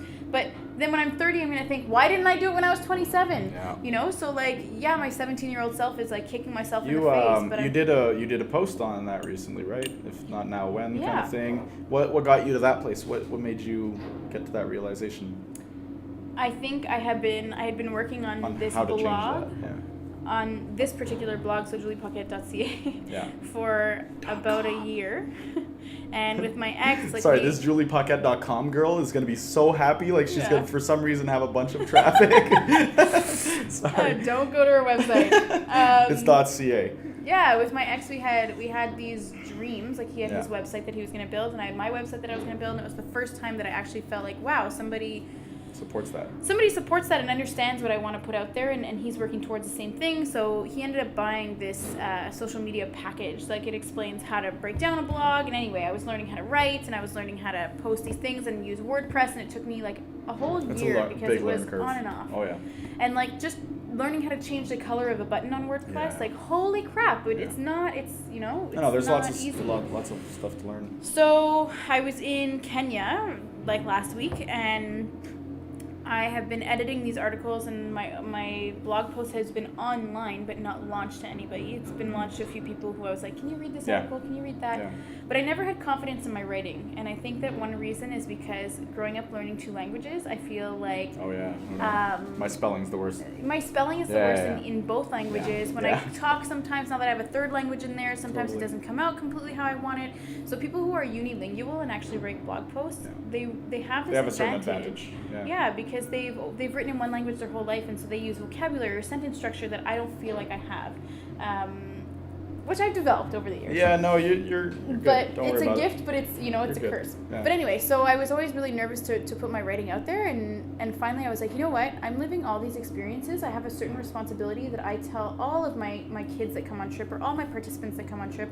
I always tell them the reason why you've come on a trip like this is to go home and tell your story, because you have a responsibility, because not everybody gets the privilege of travel, and not everybody gets the privilege to see what you've seen. So you have a responsibility to go home and to share things, not to be pushy about it, but share it. That's the responsibility I take on as a director. Totally. Like I've lived so much life, and like the way I see it is like, look, I've lived these experiences. I've seen the world in different ways because I've had these opportunities that most people I recognize will not have the pleasure of receiving, and it's such a gift. And to me, like I have a responsibility to take my learning and push that through this podcast, push that through my films, push that. Yeah, I completely agree with that. Yeah, so I was in Kenya, and I had just had an amazing time with my friend Jesse. He's just an awesome guy that I traveled to China with, and he does similar work to me, and we're just like goofballs together. And so we had been talking, and I was just like, you know what, I have a responsibility. I have a responsibility to finally post this. And we had just got to go and see an amazing organization, and I was like, I need to write about this, and I need people to know. And so it started off with Instagram. Okay, I'm going to start sharing stories through there. But then that self-doubt comes in again, because then you're like, why would people want to hear my stories? Totally. And then you're like, no, people do want to hear my stories. Yeah, I get that. I'm so weirded out by Instagram. I'm like, me too. It's such a struggle. Like, what do I post? I hate this like media like brand influencer or whatever the fuck you call them, social media influencers. I had the displeasure to work with a bunch of them recently, and I could not be in a room with less interesting people. Really? It was just and but yeah, it's like, what do you share, and like what ends up being like savanti? What's the word? Bragging. Like bragging. Like where's the line between bragging and sharing what people want to see? Because like, fuck, I've had posts where I'm like, this feels really lame to put, but I've had people that I have like sort of like lost in my life travels kind of thing that are like, dude, this is so cool, so inspiring, man, keep going. And it's like always those posts, and I'm like, what? Like, people like what I... Totally. It's I always weird. find that what you post is hilarious. Is it? I try to post something right now, Matt. It's always hilarious because I'm like, it's self-deprecating. I'm like, how fucking lame am I doing a story right now? Like, You need to do one right now. I don't. I really don't. Hey, I'm Matt. I'm sitting with Julie Paquette here.ca. Yeah. Kidding. How many times are you going to plug your fucking website? One more time. No, I'm kidding. No, but I totally agree. It's hard to know what you do plug in, and what you don't, and what people want to see and what people don't want to see. Yeah. Because why? It's just like my mom always tells me this. If I'm on my phone, she's like, "Who is texting you right now? That's more. Why are you so important? Like, who are you?" And I'm like, "Well, Mom, like somebody's." And I always have an excuse, but who is so important to like stop a conversation that I'm having with my mom? Yeah. It should be nobody. The real world is like, the real world is the shit. But it's part of business now. You have to promote yourself. You have to show people what you're up to. I've got to be available 24/7 kind of thing. Like, I'll get offers for contracts at like 12:30. Wow. And I'm like, and it's like, it's tomorrow, it's urgent. Why? So I need to pick up the phone and say like, yep, I'll be there. Why? Because I'm freelance. I don't have a regular paycheck. So if I have an offer that I'm available for, I gotta So take who's it. calling you? I work for 3 or 4 different production companies right now, and I do also my own contracts. But like, You show them your tattoo and you're like, I do that usually first thing every meeting with new people. yeah, that's what I thought. Yeah, because what you really need to do is exert your dominance immediately when Yeah. you enter a room. Yeah. And I find whipping your chest open and showing your ink Yeah. next best thing to showing your Totally. cock. But like, this is 2018, we can't do that anymore. Right. Right. Yeah. So yeah. What can you do nowadays? Right? It's just so not clear It's anymore. just so not clear anymore. So you're like 1, 2, 3. Extra points in dominance if they get a button in the eye. You know Like, what they say. That's how you get them. When in doubt, whip it out. Don't. There's no doubt right now. You need to not do that. Sorry, I was doubting.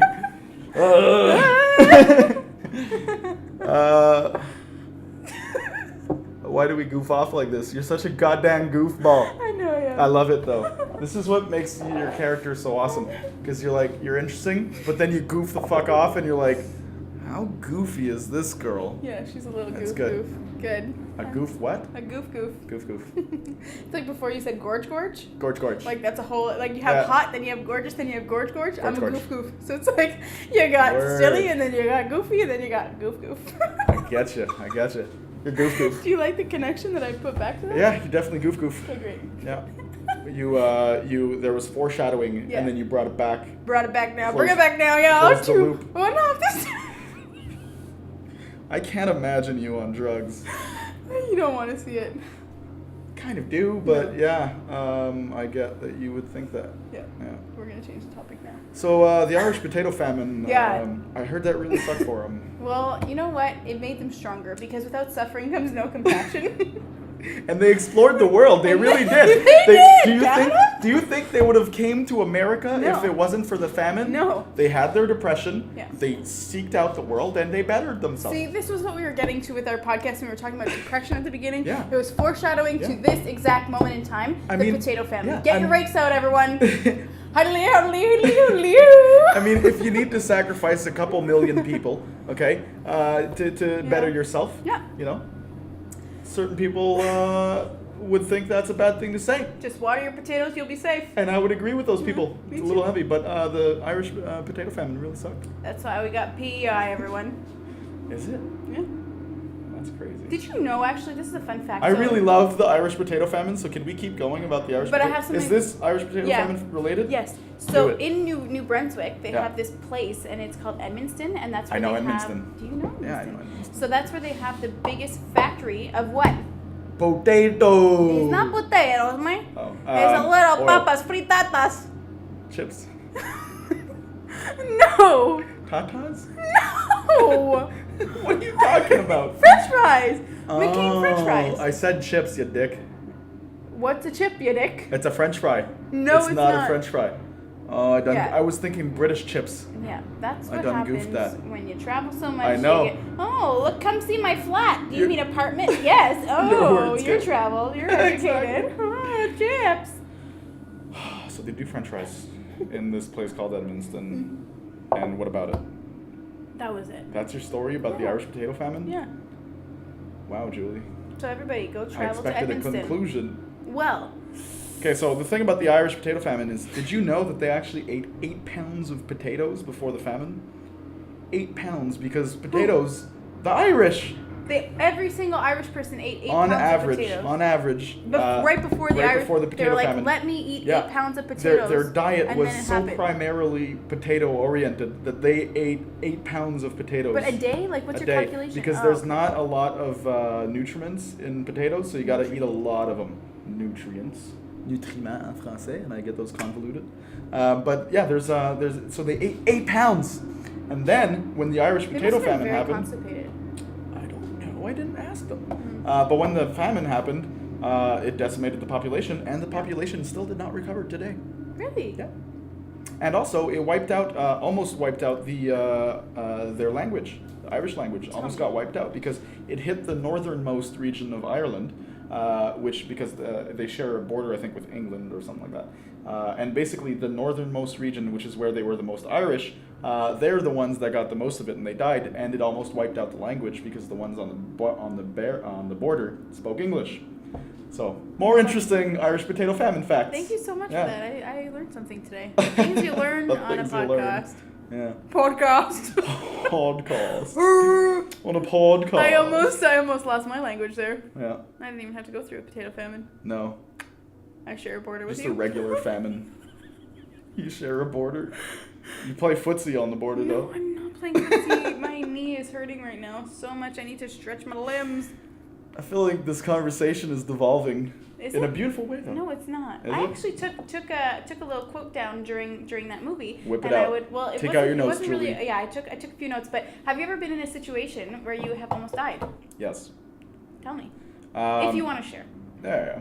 Okay. How close is almost die? It's like, je cherche le trouble pas mal there. I haven't. So Mont Saint-Hilaire again, the place I brought my friends And where the the crosses. Crappy I got stuff, that was the second How time old there. were you? That was like last birthday, I think, or the one Oh. before. But that's not that wasn't the close to dying one. That one was very relaxed. We only got a poison ivy, branch in the eye. That's so My ex dangerous, almost eh? slipped and died. But well, I did it with my brother-in-law in winter. It's so goddamn steep, and we did it in winter. We had 2 bags of camera gear on us, and we wanted to go do photos in Mont Saint-Hilaire. And we didn't almost die, but like we were just like really on that edge. Like you're climbing up, because let me preface by like I don't bring my friends like in this situation where we almost die for fun. Mm-hmm. Like what ends up happening is like that mountain is it sort of creeps up on you where you're climbing. It's like easy going, and then at one point you end up at the valley part that you have to climb up. And you look down and it's like, whoa, it's very steep. Going back down is at this point dangerous, Mm-hmm. but going up is it's always safer to go up than to go down, right? Always. All the injuries are when you're going down. So you end up doing it because it doesn't look that hard in the beginning, and then you get past the little curve, and then it's like, fucking steep, and you're like, ugh! And then you look down and you're like, ugh! And you gotta keep going. So we did this climb in winter, and I had like 50-pound bag on me, and we're like, you got to kick the snow, not too hard, because then you're going to lose your footing and slide down and hit trees, and you're at least paralyzed. And you're like, I'm halfway there, and I'm looking down, and it's just like holding on to the stuff, and it's just like, okay, get your breathing right. Yeah. Focus. My obsession. Focus. Get your breathing right. One step at a time. Don't think of any consequences. Right. Just execute. Consequences. Yeah.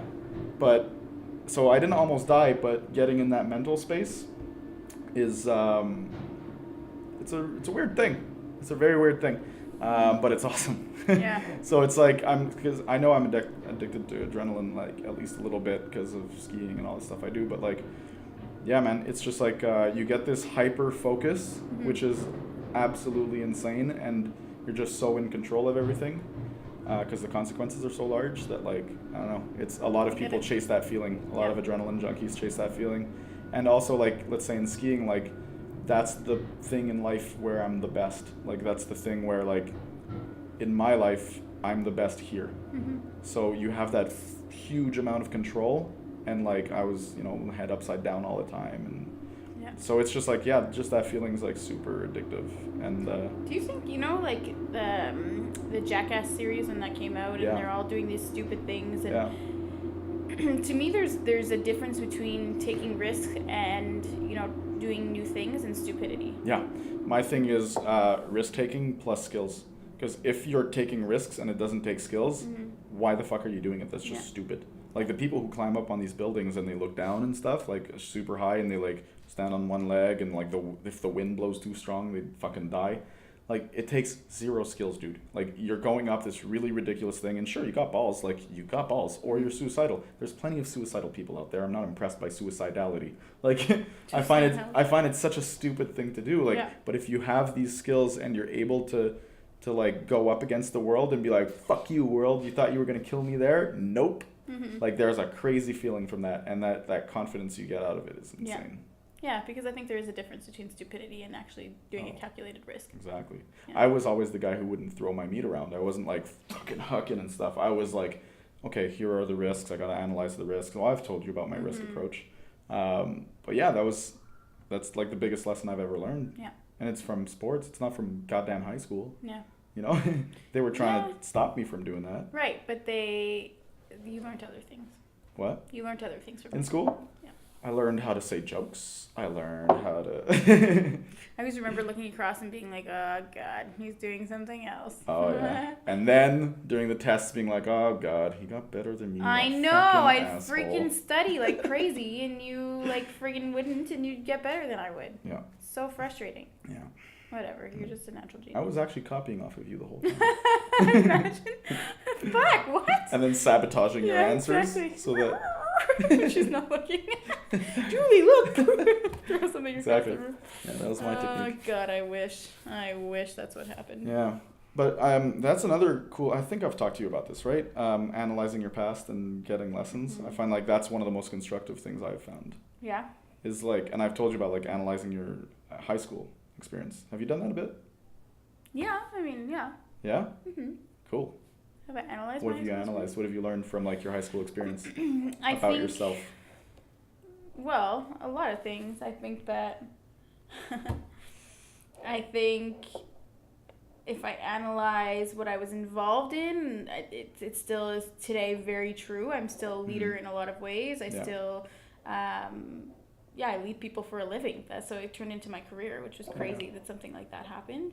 I think that it's still very similar in the sense that I wasn't like part of the popular crew, but everybody knew who I was. Everybody loved Julie. And Everybody loved Julie. No, Yeah. everybody knew who I was, and I think I was Yeah. friends with everybody, which I think is Totally. still to this day. I'm like that, Yeah. and I wouldn't have wanted to be part of the popular crew because They weren't great they people. weren't great people. And so I had my group of amazing humans who had values, and everybody still knew me, and I still knew everybody. So that was really great. And I think that with relationships, I think that I'm still very similar than I was in high school. In what sense? In the sense that... So I think that's an interesting, like, because you didn't have relationships in high school. Yeah. So that's an interesting, like, you've translated that behavior into another sphere of your life and derived lessons from it, which is really cool. Which is what that's why I analyze high school experience. Yeah, So, I think that... In what sense? In the sense of, like...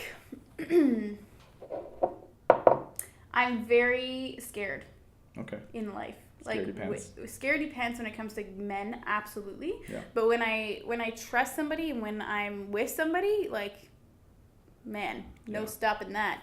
But new relationships. Let's say I were to go on Tinder right now, I would freak the shit out if somebody were actually to tell me that they were interested in me. Yeah. I would freak out because I hate not being in control. Yo, that's another thing I've understood too, is not being in control. I hate Yeah. it. That, to me, that's where skiing was like really the first thing I found where I was like, oh, I control everything here. Like the only variable is gravity and the jumps and the rails. Like apart from that, you're pointing the skis, you're turning them. Yeah. Everything is a result of your control.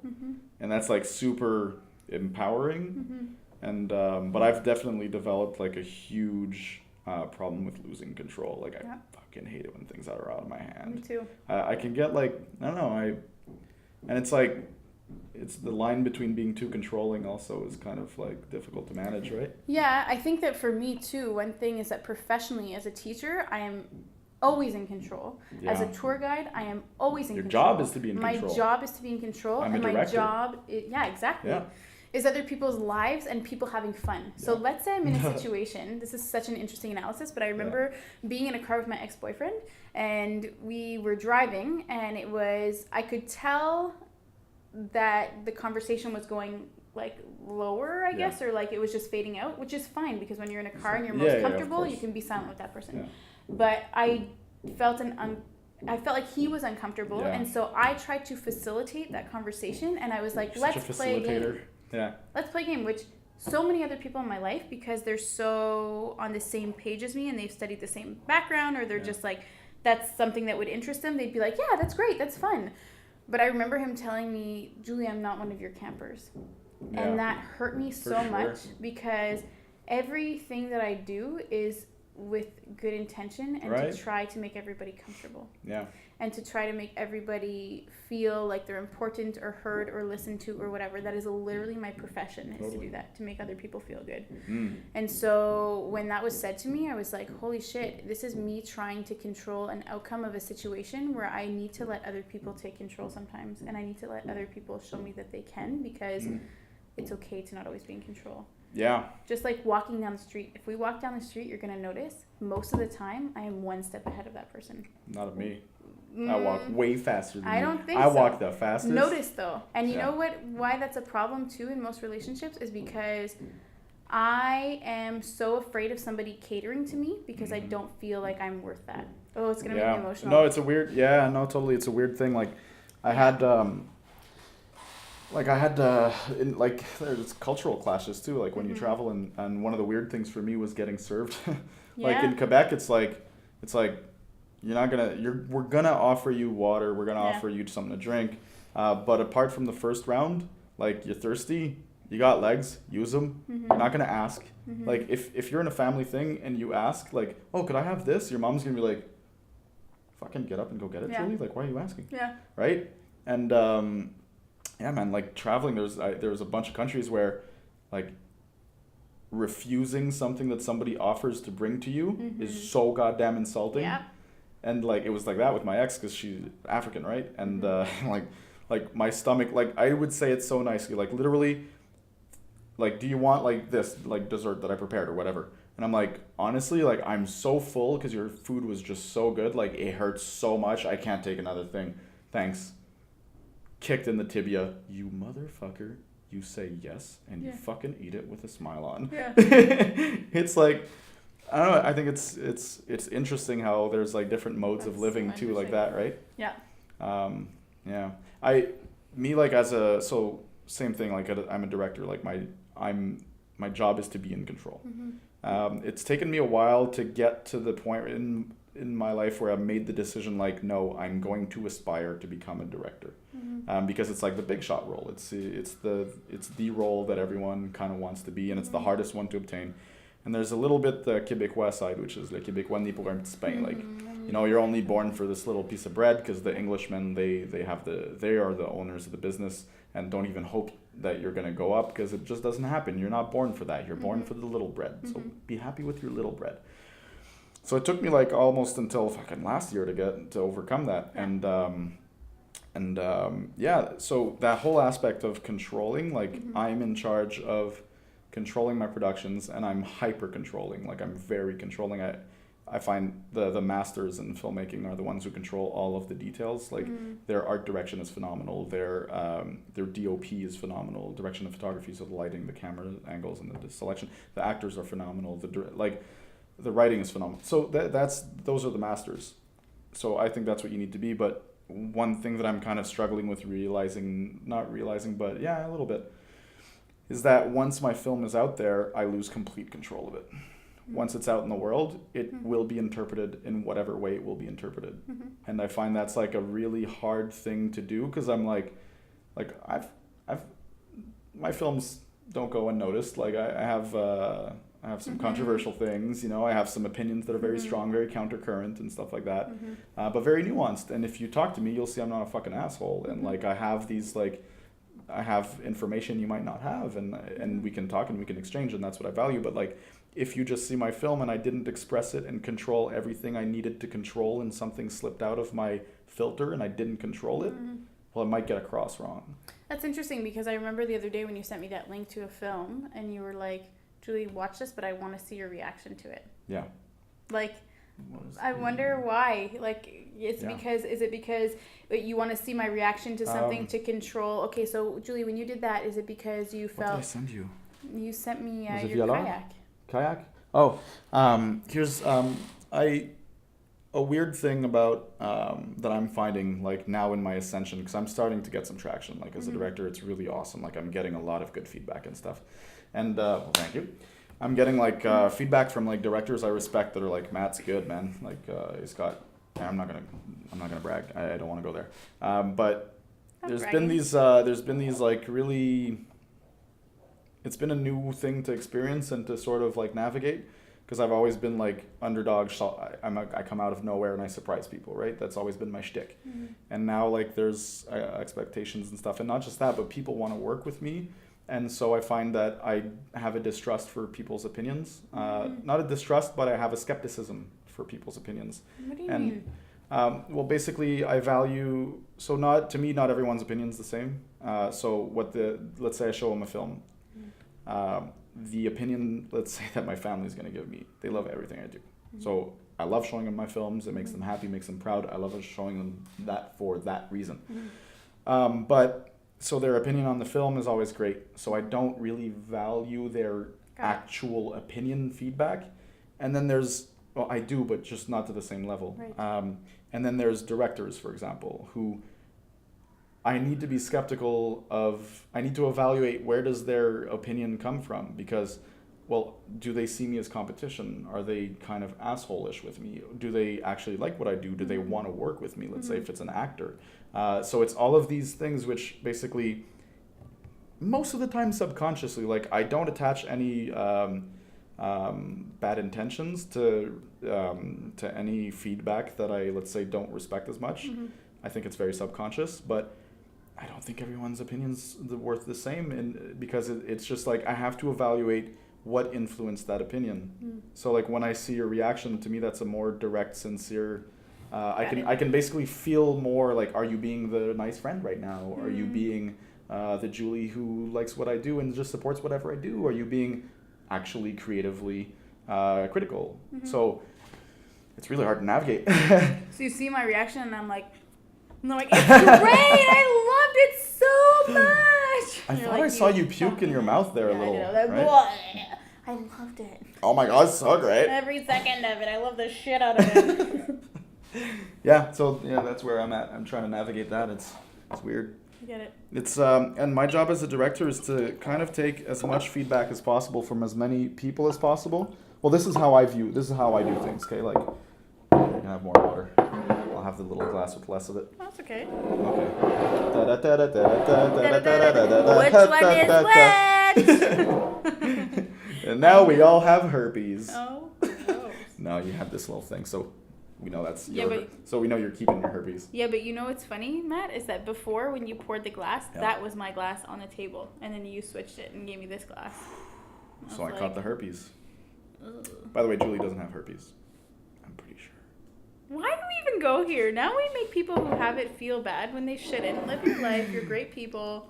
Honestly, most people have herpes. It's not most, but it's like 1 in 6 or something, and it's usually dormant. It's so don't feel bad. It happens, but don't be promiscuous more than you should be, and we'll all be okay. I don't know why we went there, but we did. These are our conversations. We go deep, and then we go goof. Okay, what's the funniest face that you can make? Okay. You're gonna have to start the show with a question like that? No. Stop doing it. Oh, you weren't doing it. She's got jokes, people. She's got jokes. That's so funny.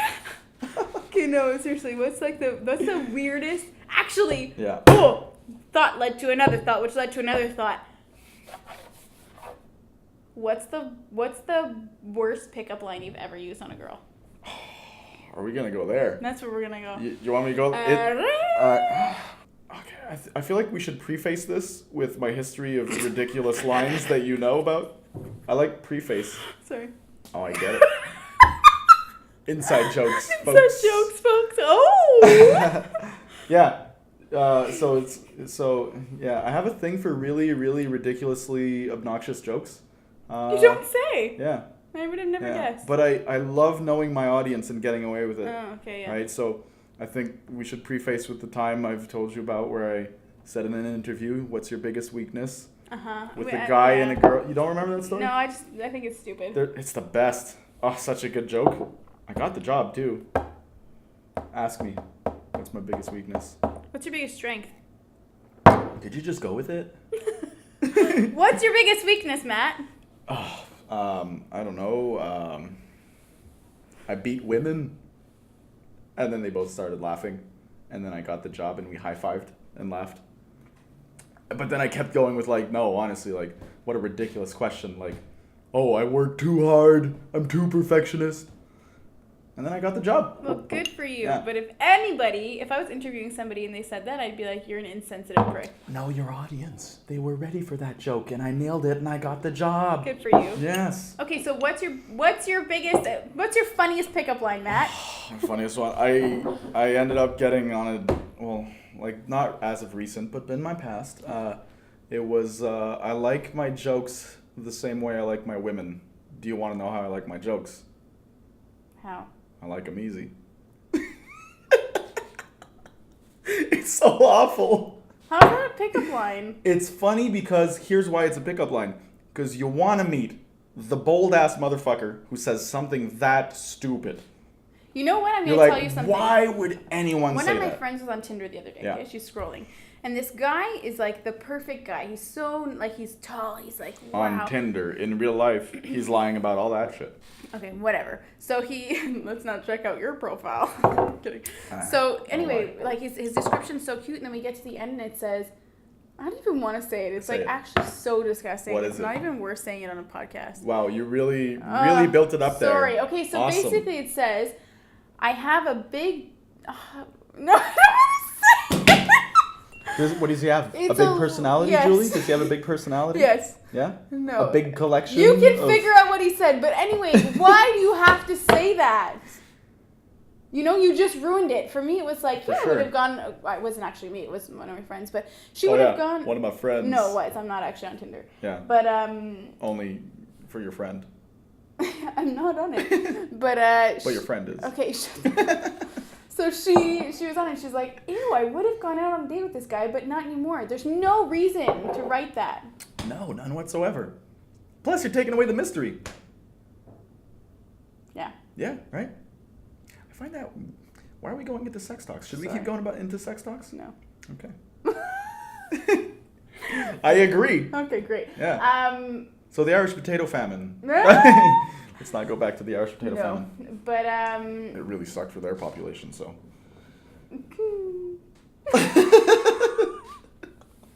What was that I sound? don't know. What was I gonna say? I was going to say. Yo, you have surfer girl hair. I do. It's awesome. When is the last time your hair was in salt water? Salt water, great for hair, by the way, right? It is. It makes it look so awesome. The last time I was in salt water was a week ago when I was in Zanzibar. Zanzibar. Zabar of the Zanza. No, not that one. Yeah, that's where it was. Okay. Zabar of the Zanza, and Yeah. it was great. Mm. So you found like a little kite surfing community in Zanzibar? Were they like Yeah. Zanzibarians? Zanzib? Zanzibarians? Yes, no, What they do you were call them? Zanzibarians, I think. But Okay. or Zambi? No, Zanzians? No, Zanzibarians, I Those guess. guys. Tanzanians. They're Tanzania, but They they have an island called Zanzibar. But we're Quebecers from Canada. Anyways, Pauline Marois! la nomenclature, c'est pas important. Pas important, Christ. So yeah, were they like from there?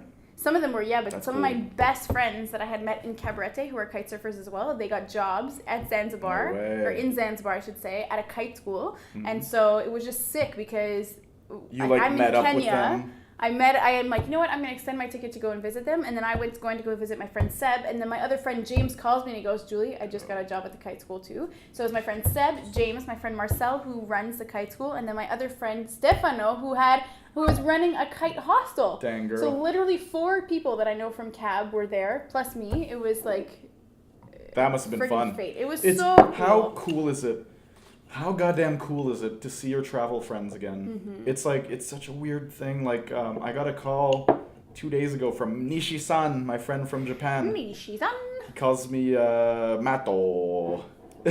And I got a call from him, like, randomly. I'm filming in Quebec, and he's, like, calling me, and it's like, oh, shit, it's Nishi. Like, and he just called to talk. That's I was so like, cool. whoa, how cool is that? Like, I You haven't need to talked do to that this guy in more. a while. Not you in particular, but people People, need we to do that do, more. we do, and me first, but I don't know, there's something cool about, like this guy I met in Japan. We chilled together in Australia, we chilled together in Bali, like, twice. Like, it's just, our paths just keep crossing, like, in really cool ways. You know what's So, what I think we need to do more It's a special, weird bond. is there's this not podcast, but video compilation on YouTube. It's called what is it called? Soul Pancake. And I love Soul Pancake. They make people do amazing things and connect with people. Okay. And one of the things that they did, and I made my class do this once when I was teaching grade 6, is they do this thing, and it's called it's recognizing gratitude. So you're thankful for somebody, and so they have a camera like this set up, and they have people at a table, and of course there's like this white background, so you're like, where are they in the white room? And anyway, they're told to write a letter to somebody, and they're told to write this letter to somebody that has made a difference in their life, somebody that they're grateful for. And then after they write the letter, I don't know how much time they spent in that room, they give them a phone, and they're like, call this person right now and read them the letter. That is magical. Wow. Why don't we do that enough? Shit. Like, you know? That's an interesting exercise. It is such an interesting thing, and the people are like uncomfortable because they didn't expect to read it to the person. That's cool. But it's so cool to see their reaction, and then to see how it affects them after, because they're sharing that gratitude. Did you ever do that like on any of your trips?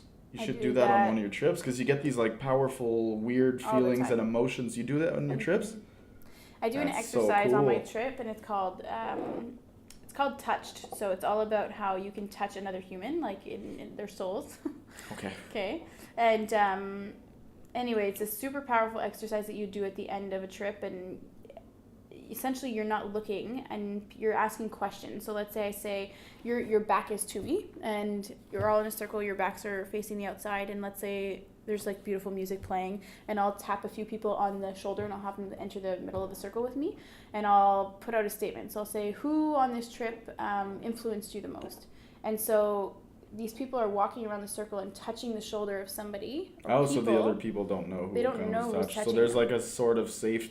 It's like a safe space where you like don't really feel offended if you didn't get. Oh, that's cool. Yes, and so at the end of it, these people are sharing gratitude with the other people, and it's all about affirmations. Yeah. And it's so important to share affirmations. I find that's a good quality of a good leader is like sharing like your appreciation for people when they do a good job, not just reprimanding when they don't do a good job. And I think so too. And one thing that I find really interesting, I was talking to my friends the other day, and I'm somebody that I'm super social. If I see, like yesterday I saw a girl at the gas station, and I thought that she was super cute, super pretty, and I loved what she was wearing, and she was at the cash, and I was at the cash, and I just turned around to her, and I'm like, you are just so cute, and I love what you're wearing. I think that it's important that we share it. How sick is that in your day? What a nice compliment. And I wish that somebody would say that to me, stop me and be like, girl. How good does your day go when that happens? Right? It's important. Want to hear something sad though? Do that with, maybe you don't do that with guys, because guys never get compliments. We never get compliments. The last time I got a compliment from a stranger was probably 5-6 years ago. We don't get compliments. It just doesn't happen. So like that, girls get a lot of compliments, and you give each other compliments and stuff. Guys will give each other compliments. We're like, between ourselves, we'll like pump each other on and stuff. But like, just random interactions with strangers, like I've had like, t'as des beaux yeux, like I have that, because I got beautiful eyes. No, but I get like, I'll get that like every 5 years. Yeah. And it's like it's a thing where like it's weird what that does to like your like I can't imagine like how cool it must be to regularly get compliments. Well, you need to go out and seek them. No, you shouldn't. But like, you know what I mean? Like, no, I go out in the world, you know. Yeah. It's a guy thing. You don't get compliments. Je te trouve vraiment beau. Oh, t'es fine. Moi, je te trouve bien drôle.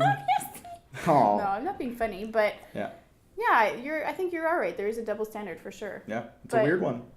What was I going to say about the compliment? Oh yeah, so I was talking to some of my friends the other day, and they were saying that they would never, let's say you see somebody on the metro, and it's somebody that we went to high school with. I would, even if I didn't talk to that person in high school, which I probably did talk to them in high school. Because I talked to everyone. I was so popular. I wasn't though, but anyway, I would go up to that person, and I would acknowledge them and say, hey, hi, how are ya? What are you up to? Yeah. So nice to see you. And maybe, I don't know, my friends were like, I would never do that. Like, why the fuck would I want to waste my time and do that? And I'm like, why wouldn't you do that? Yeah. I don't get it. Yeah. To me, it's like, no, that is human interaction. Yeah. That's all about being a human and connecting. We've lost our human culture. Did I tell you about one of the films I want to do? It centers around these technologies, man. Like, we've lost our human culture. There's a lot of things we used to do face to face You know, like, and like that last time where I told you the things, and like, I told you that like by text, and I realized me very cry. fast. Well, I'm sorry. Well, it's because it happened like in the moment. You know, the response happened in the moment, and I'm like, oh, da, da, da, da. And then at one point I'm like, no, like this is wrong. Like even though it's through a camera, I thought it was really important to call you, and I feel like it set things straight. Like when we talked. I was so mad at you. I know. I was so mad. Yeah. I was so hurt. Well, it was positive. It was Right? positive in the end, It just- but I was it so just- mad at you. I was like, what There's the some things that fuck? just hurt to hear, right? And it sucks. Yeah, but there's some things that you have to know the person in your audience. I know my audience. I just shouldn't have Shouldn't have contacted done you that. by text. And it's like, I mean, we're all imperfect, and we all do things a little stupidly, and you know. But I find like we lose that. Like I realize myself doing it is like even me being like super aware of like our goddamn like human culture being lost, and doing all these like interactions separated by screens, and only using words instead of our faces, and picking up on our Right. social cues, and how the eyes look, and how the smile is, and how where the person is looking at, and you know, we don't pick up on those social cues. So when we separate with a screen, we lose all of that. And like people now who are like, if I cross a person I went to school with, I don't want to talk to him.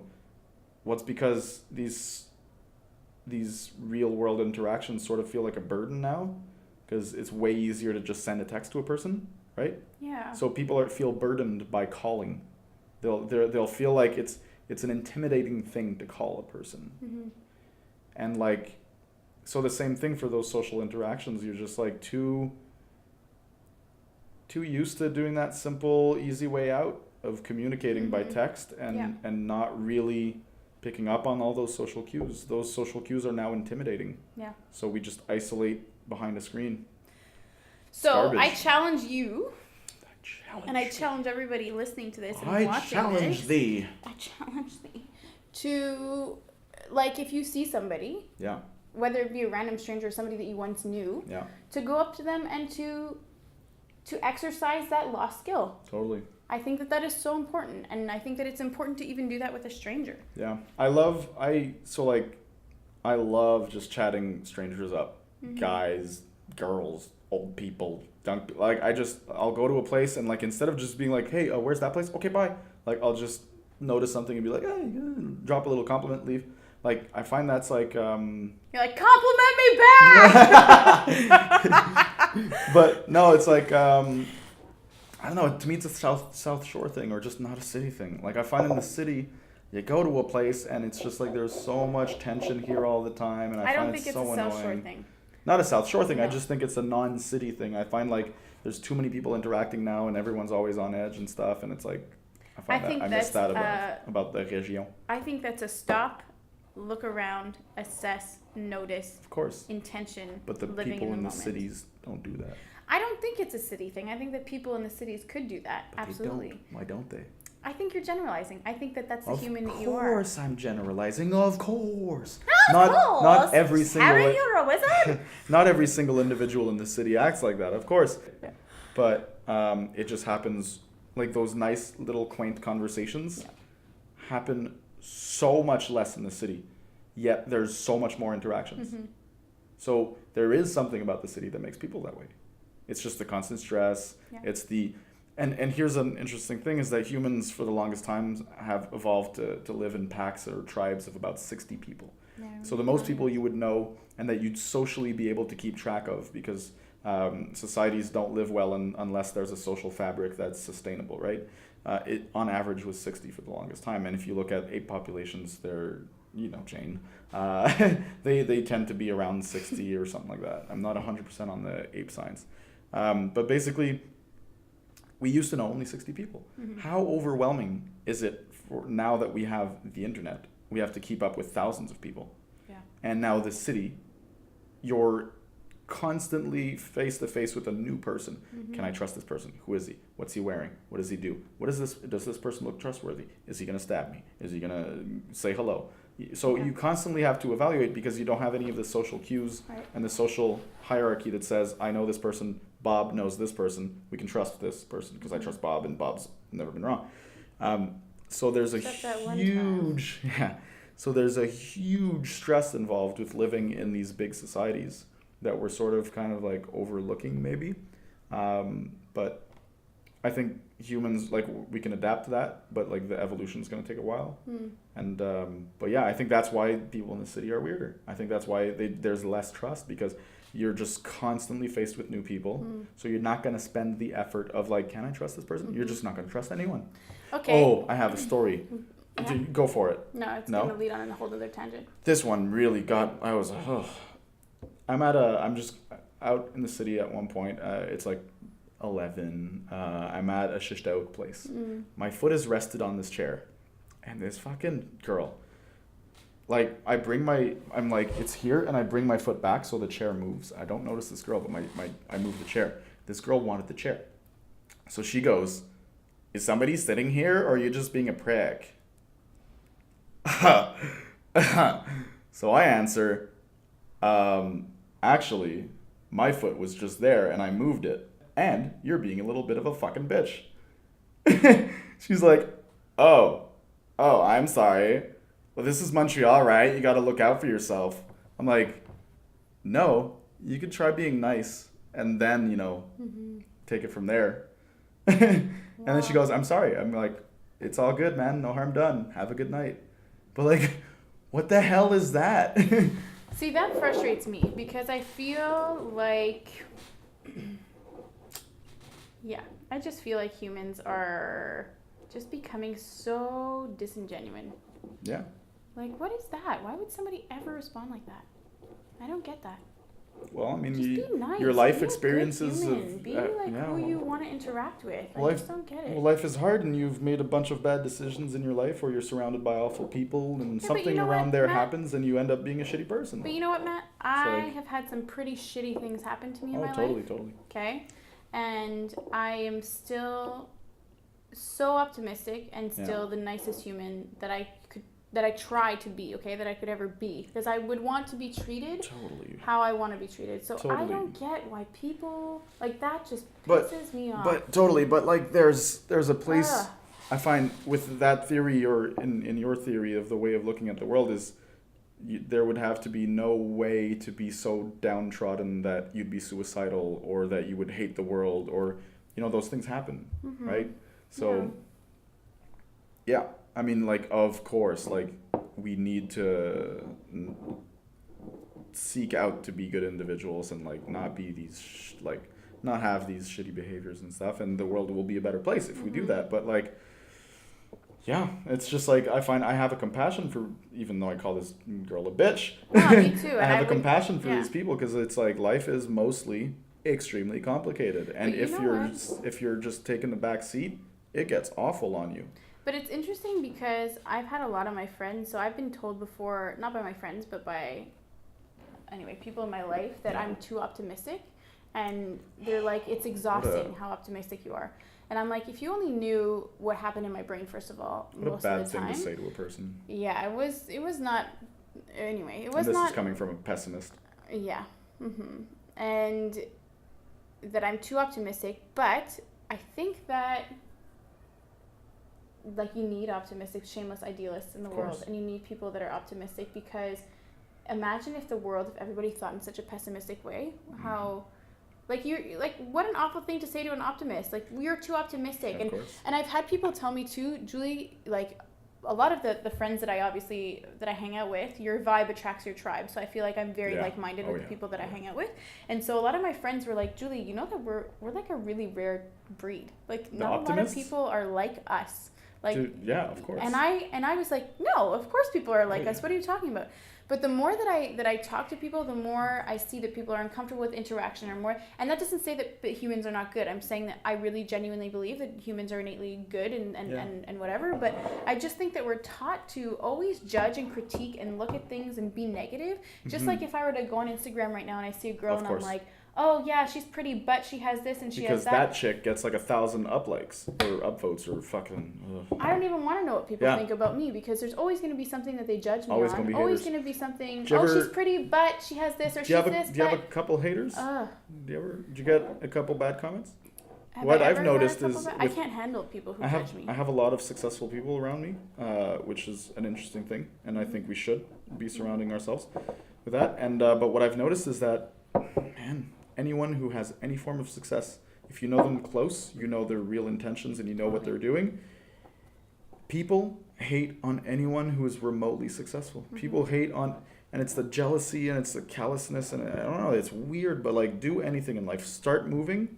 And there's going to be people behind you criticizing along the way and insulting. And sure, some of the criticism is fair and you got to analyze it, but god damn it, is there that? It's crazy. Yeah, it is. Yeah.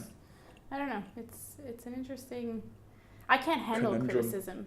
I love criticism. I can't handle it because I am love my it. worst critic. I literally look at myself in the mirror, like this Same. close in the mirror, and I'm like, oh, I have this and I have that, and like I judge the shit out of myself, like not just only look wise, but like intellect, like Shit. how much I read. Like I am my own worst critic. So when somebody says something to me, I literally cannot handle it because it's That's been not in good. my mind already like a million times. I'm my So, own, yeah, I need to work on that. I'm my own worst critic too, because I mean, your work only gets better if you criticize it and you find its flaws and you fix Yeah. them. Yeah. But so what you need to do to overcome that Yeah. is to, like I said, people's criticism I don't value equally. My own criticism I don't value equally.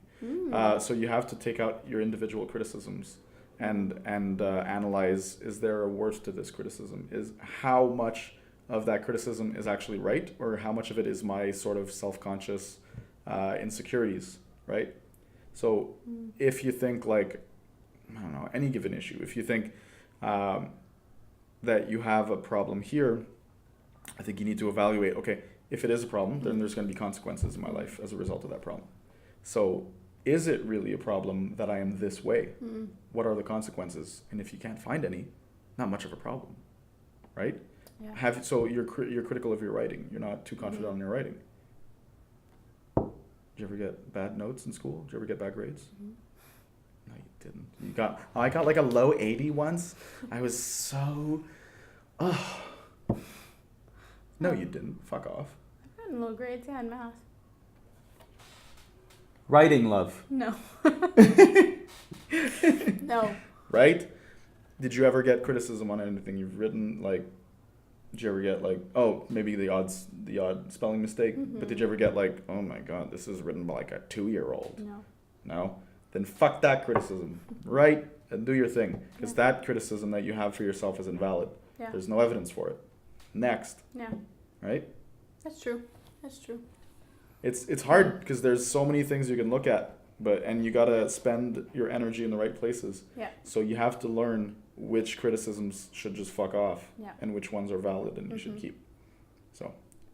So true, Matt Rich. Yeah, Rich. Do we You we know end what's it there? really funny? What's funny? Is that, this is what I was going to say before about talking to random strangers and being open and whatever, is that there's certain people in life that no matter how much time goes by, even if you chat with them, like you and me could chat for hours, and I'm like, how the fuck does that happen? Like literally I could be gone and it's like, okay, we sit 6 hours and it's like, I know.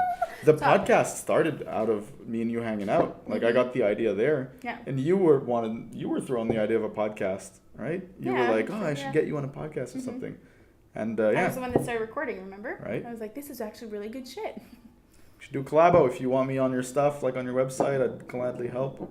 Would you, or would I you would. hold it against me and say, Julie, you never do anything for me? I'd gladly help, Julie. What skill do I have though? Actually, this is what I'm saying, Matt. Is that literally? No, you're inspiring. You're inspiring. You're funny. Good motivator. Thanks. You rally up the troops. No, it's true. You have extremely good people skills.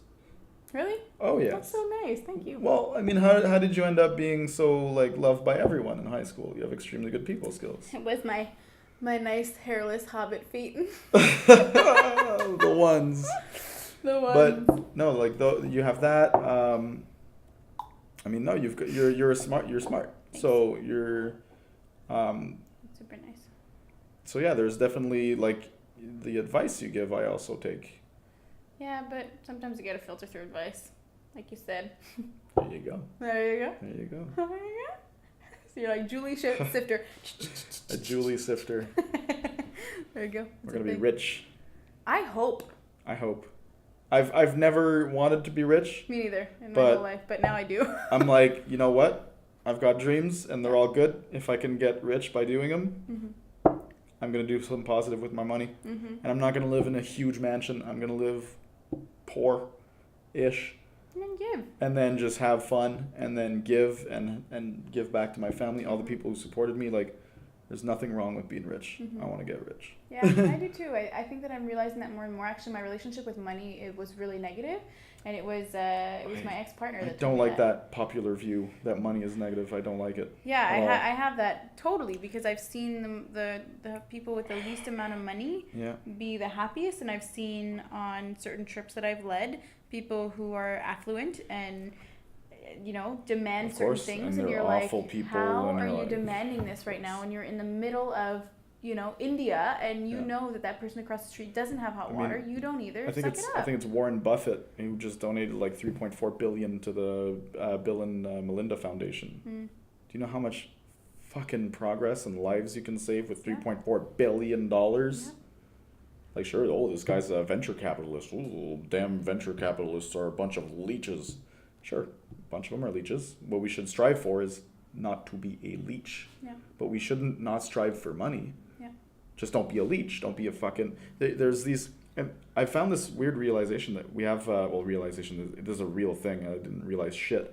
Our comparisons with, like, leeches, a rat, a snake. There are all these animals that we sort of despise, like, or that we see as having, like, bad values, bad qualities. Like, a leech is basically doesn't do anything on its own. It just sucks the blood out of something else. It doesn't do anything. It just sucks the energy out of something. A rat is, how would you describe a rat? A snake, for example, it just sneaks up on somebody and just like exploits them or something. My God, my cell phone's vibrating. It's the worst. We're live, folks. I'm gonna call you back. And that was like, I don't know where I was going with that, but you don't have to. So we look at these rich people and we're like, that guy's a snake, that guy's a rat, that guy's this.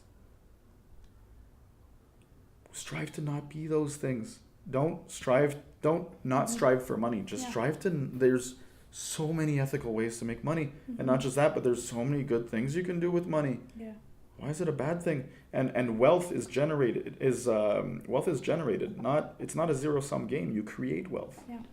And it's just because of this basic like hate for money, people are like, and there's a lot of problems with capitalism. There's tons of great criticism, and I, of course, like, I'm on board with all the criticism, especially late stage capitalism. But it's the best system we've found yet. And you know what happened with capitalism that no one's acknowledging? Well, we raised about 50 billion people out of poverty in the last 30 years. It's ridiculous. Something like half the world's population. I'd love to get the numbers. This is like, if I had a big Jamie, like young Jamie, like Joe Rogan, we'd be able to whip out facts. But like, maybe when the podcast gets better. But we lifted out abject poverty is measured as having less than $1 a day to survive, which is fucked. Like, you're literally like gonna die at the first thing that happens. Literally, just with the meal that we ate, we wouldn't be able to do anything for the next month. Absolutely. It's absolutely tragic levels of poverty. Well, capitalism raised like half the world's population out of that poverty. So we're talking about wage disparity, like, right? So the poorest person on earth earns hundreds and thousands of times less than the richest person on earth. And of course that's like, we should look at that, but like, the other part of the equation is how much richer now is that person? How much better is that person's quality of life? Sure, that person's filthy, stupid, stinking rich, but didn't that person's life just get ridiculously better? And like, didn't his cousins and sisters and friends not die because they were poor? Like, I think that there's a balance, because you know what? I have a friend who her job is to professionally take care of wealthy people, and to be like, it's gotta be nuts. Yeah, and I'm talking like billionaires. And she was telling me stories, and the stories that she was telling me of things that these kids say to her or things that these people say to her, and she Kids just of has to rich take people. it because they're rich. Oof. And I'm like, these are the people that need the lessons the most Yeah. because they are not being exposed to the real world. Just like the other day I read, and this is so crazy, Kylie Jenner, she was on the cover of Forbes magazine. She was on the cover of Forbes magazine because it said youngest self-made billionaire. Okay? So, and it was a huge talk that I was listening to about how people are like, she's not self-made. She comes from a family that is fucking rich. She did not start from the bottom and now she's here, Drake style. And even Drake actually started in a very high middle class family. So when he says, "Oh yeah, started from the bottom," no, you didn't. You had Started from the bottom because I couldn't stand up on Degrassi. I was in a wheelchair in this syndicated show. Yes. Earning a bunch of money as a child actor. So it makes me laugh when these people are she, like, how dare she say that she's a self-made, like the first it's one a of the brand. first It's self-made because people are billionaires. looking for that, and that's a brand because people will not think about it. It's like, it's so good to say that you're self-made. Yeah, but people would won't she have question been it. there had her sister not made a sex tape and made her popular? Absolutely not. Would she not be there? Like, nobody would give a shit about buying her lip gloss, which is what's Yeah. made her a billionaire. Yeah. Selling literally lip gloss. That's what's made her a billionaire. So, no, she would not have... Why would somebody buy my lip gloss? Like, who am I? Yeah. No, but if I had a sister who made a sex tape, or if my dad was a lawyer for O.J. Simpson, which he was, and that's how I got to where I was, of course people want to buy my stuff because I know I have all these people that I can call at the beck and dime and There's say, a lot of rumors too about... give me this, give me that. Yeah, and there's a lot of rumors too about her dad trading favors and stuff and getting people out of shit and bored. Like, that's the example of crony-ass capitalism. Like, shitty weasels getting through the system and making money. That's just like Criticize those pieces of shit. Yeah, let's go eat. Is that a good way to send it off? No, it wasn't. It's the worst way to send it So off. everybody, this is how we're gonna send it off, with a dance and a song and a chin chin with your little bears. 1, 2, 3, hee. Little wink to the camera. It's perfect. I'm gonna use that. No, don't. Use this. No, don't use that either. How do I end this? No, you end it like this. I'm not thinking about ending this podcast. I'm thinking about how do I end your crazy ass. Oh. My phone just rang. goofiness. I gotta go. No, thank you so much for having me on your podcast. So seriously, it's awesome. Conversation always flows with you, Matt, and we get into super interesting topics. And I appreciate you doing this. I want to tie it back to what you were saying about there's people you see every like 5 years, and it's just like you picked up from where you left off, and I think that's what's really cool about what we have. It's like our conversations are always sick, and I'm glad to have you on. Thanks, man. 5 it. Whoop, whoop. Did it.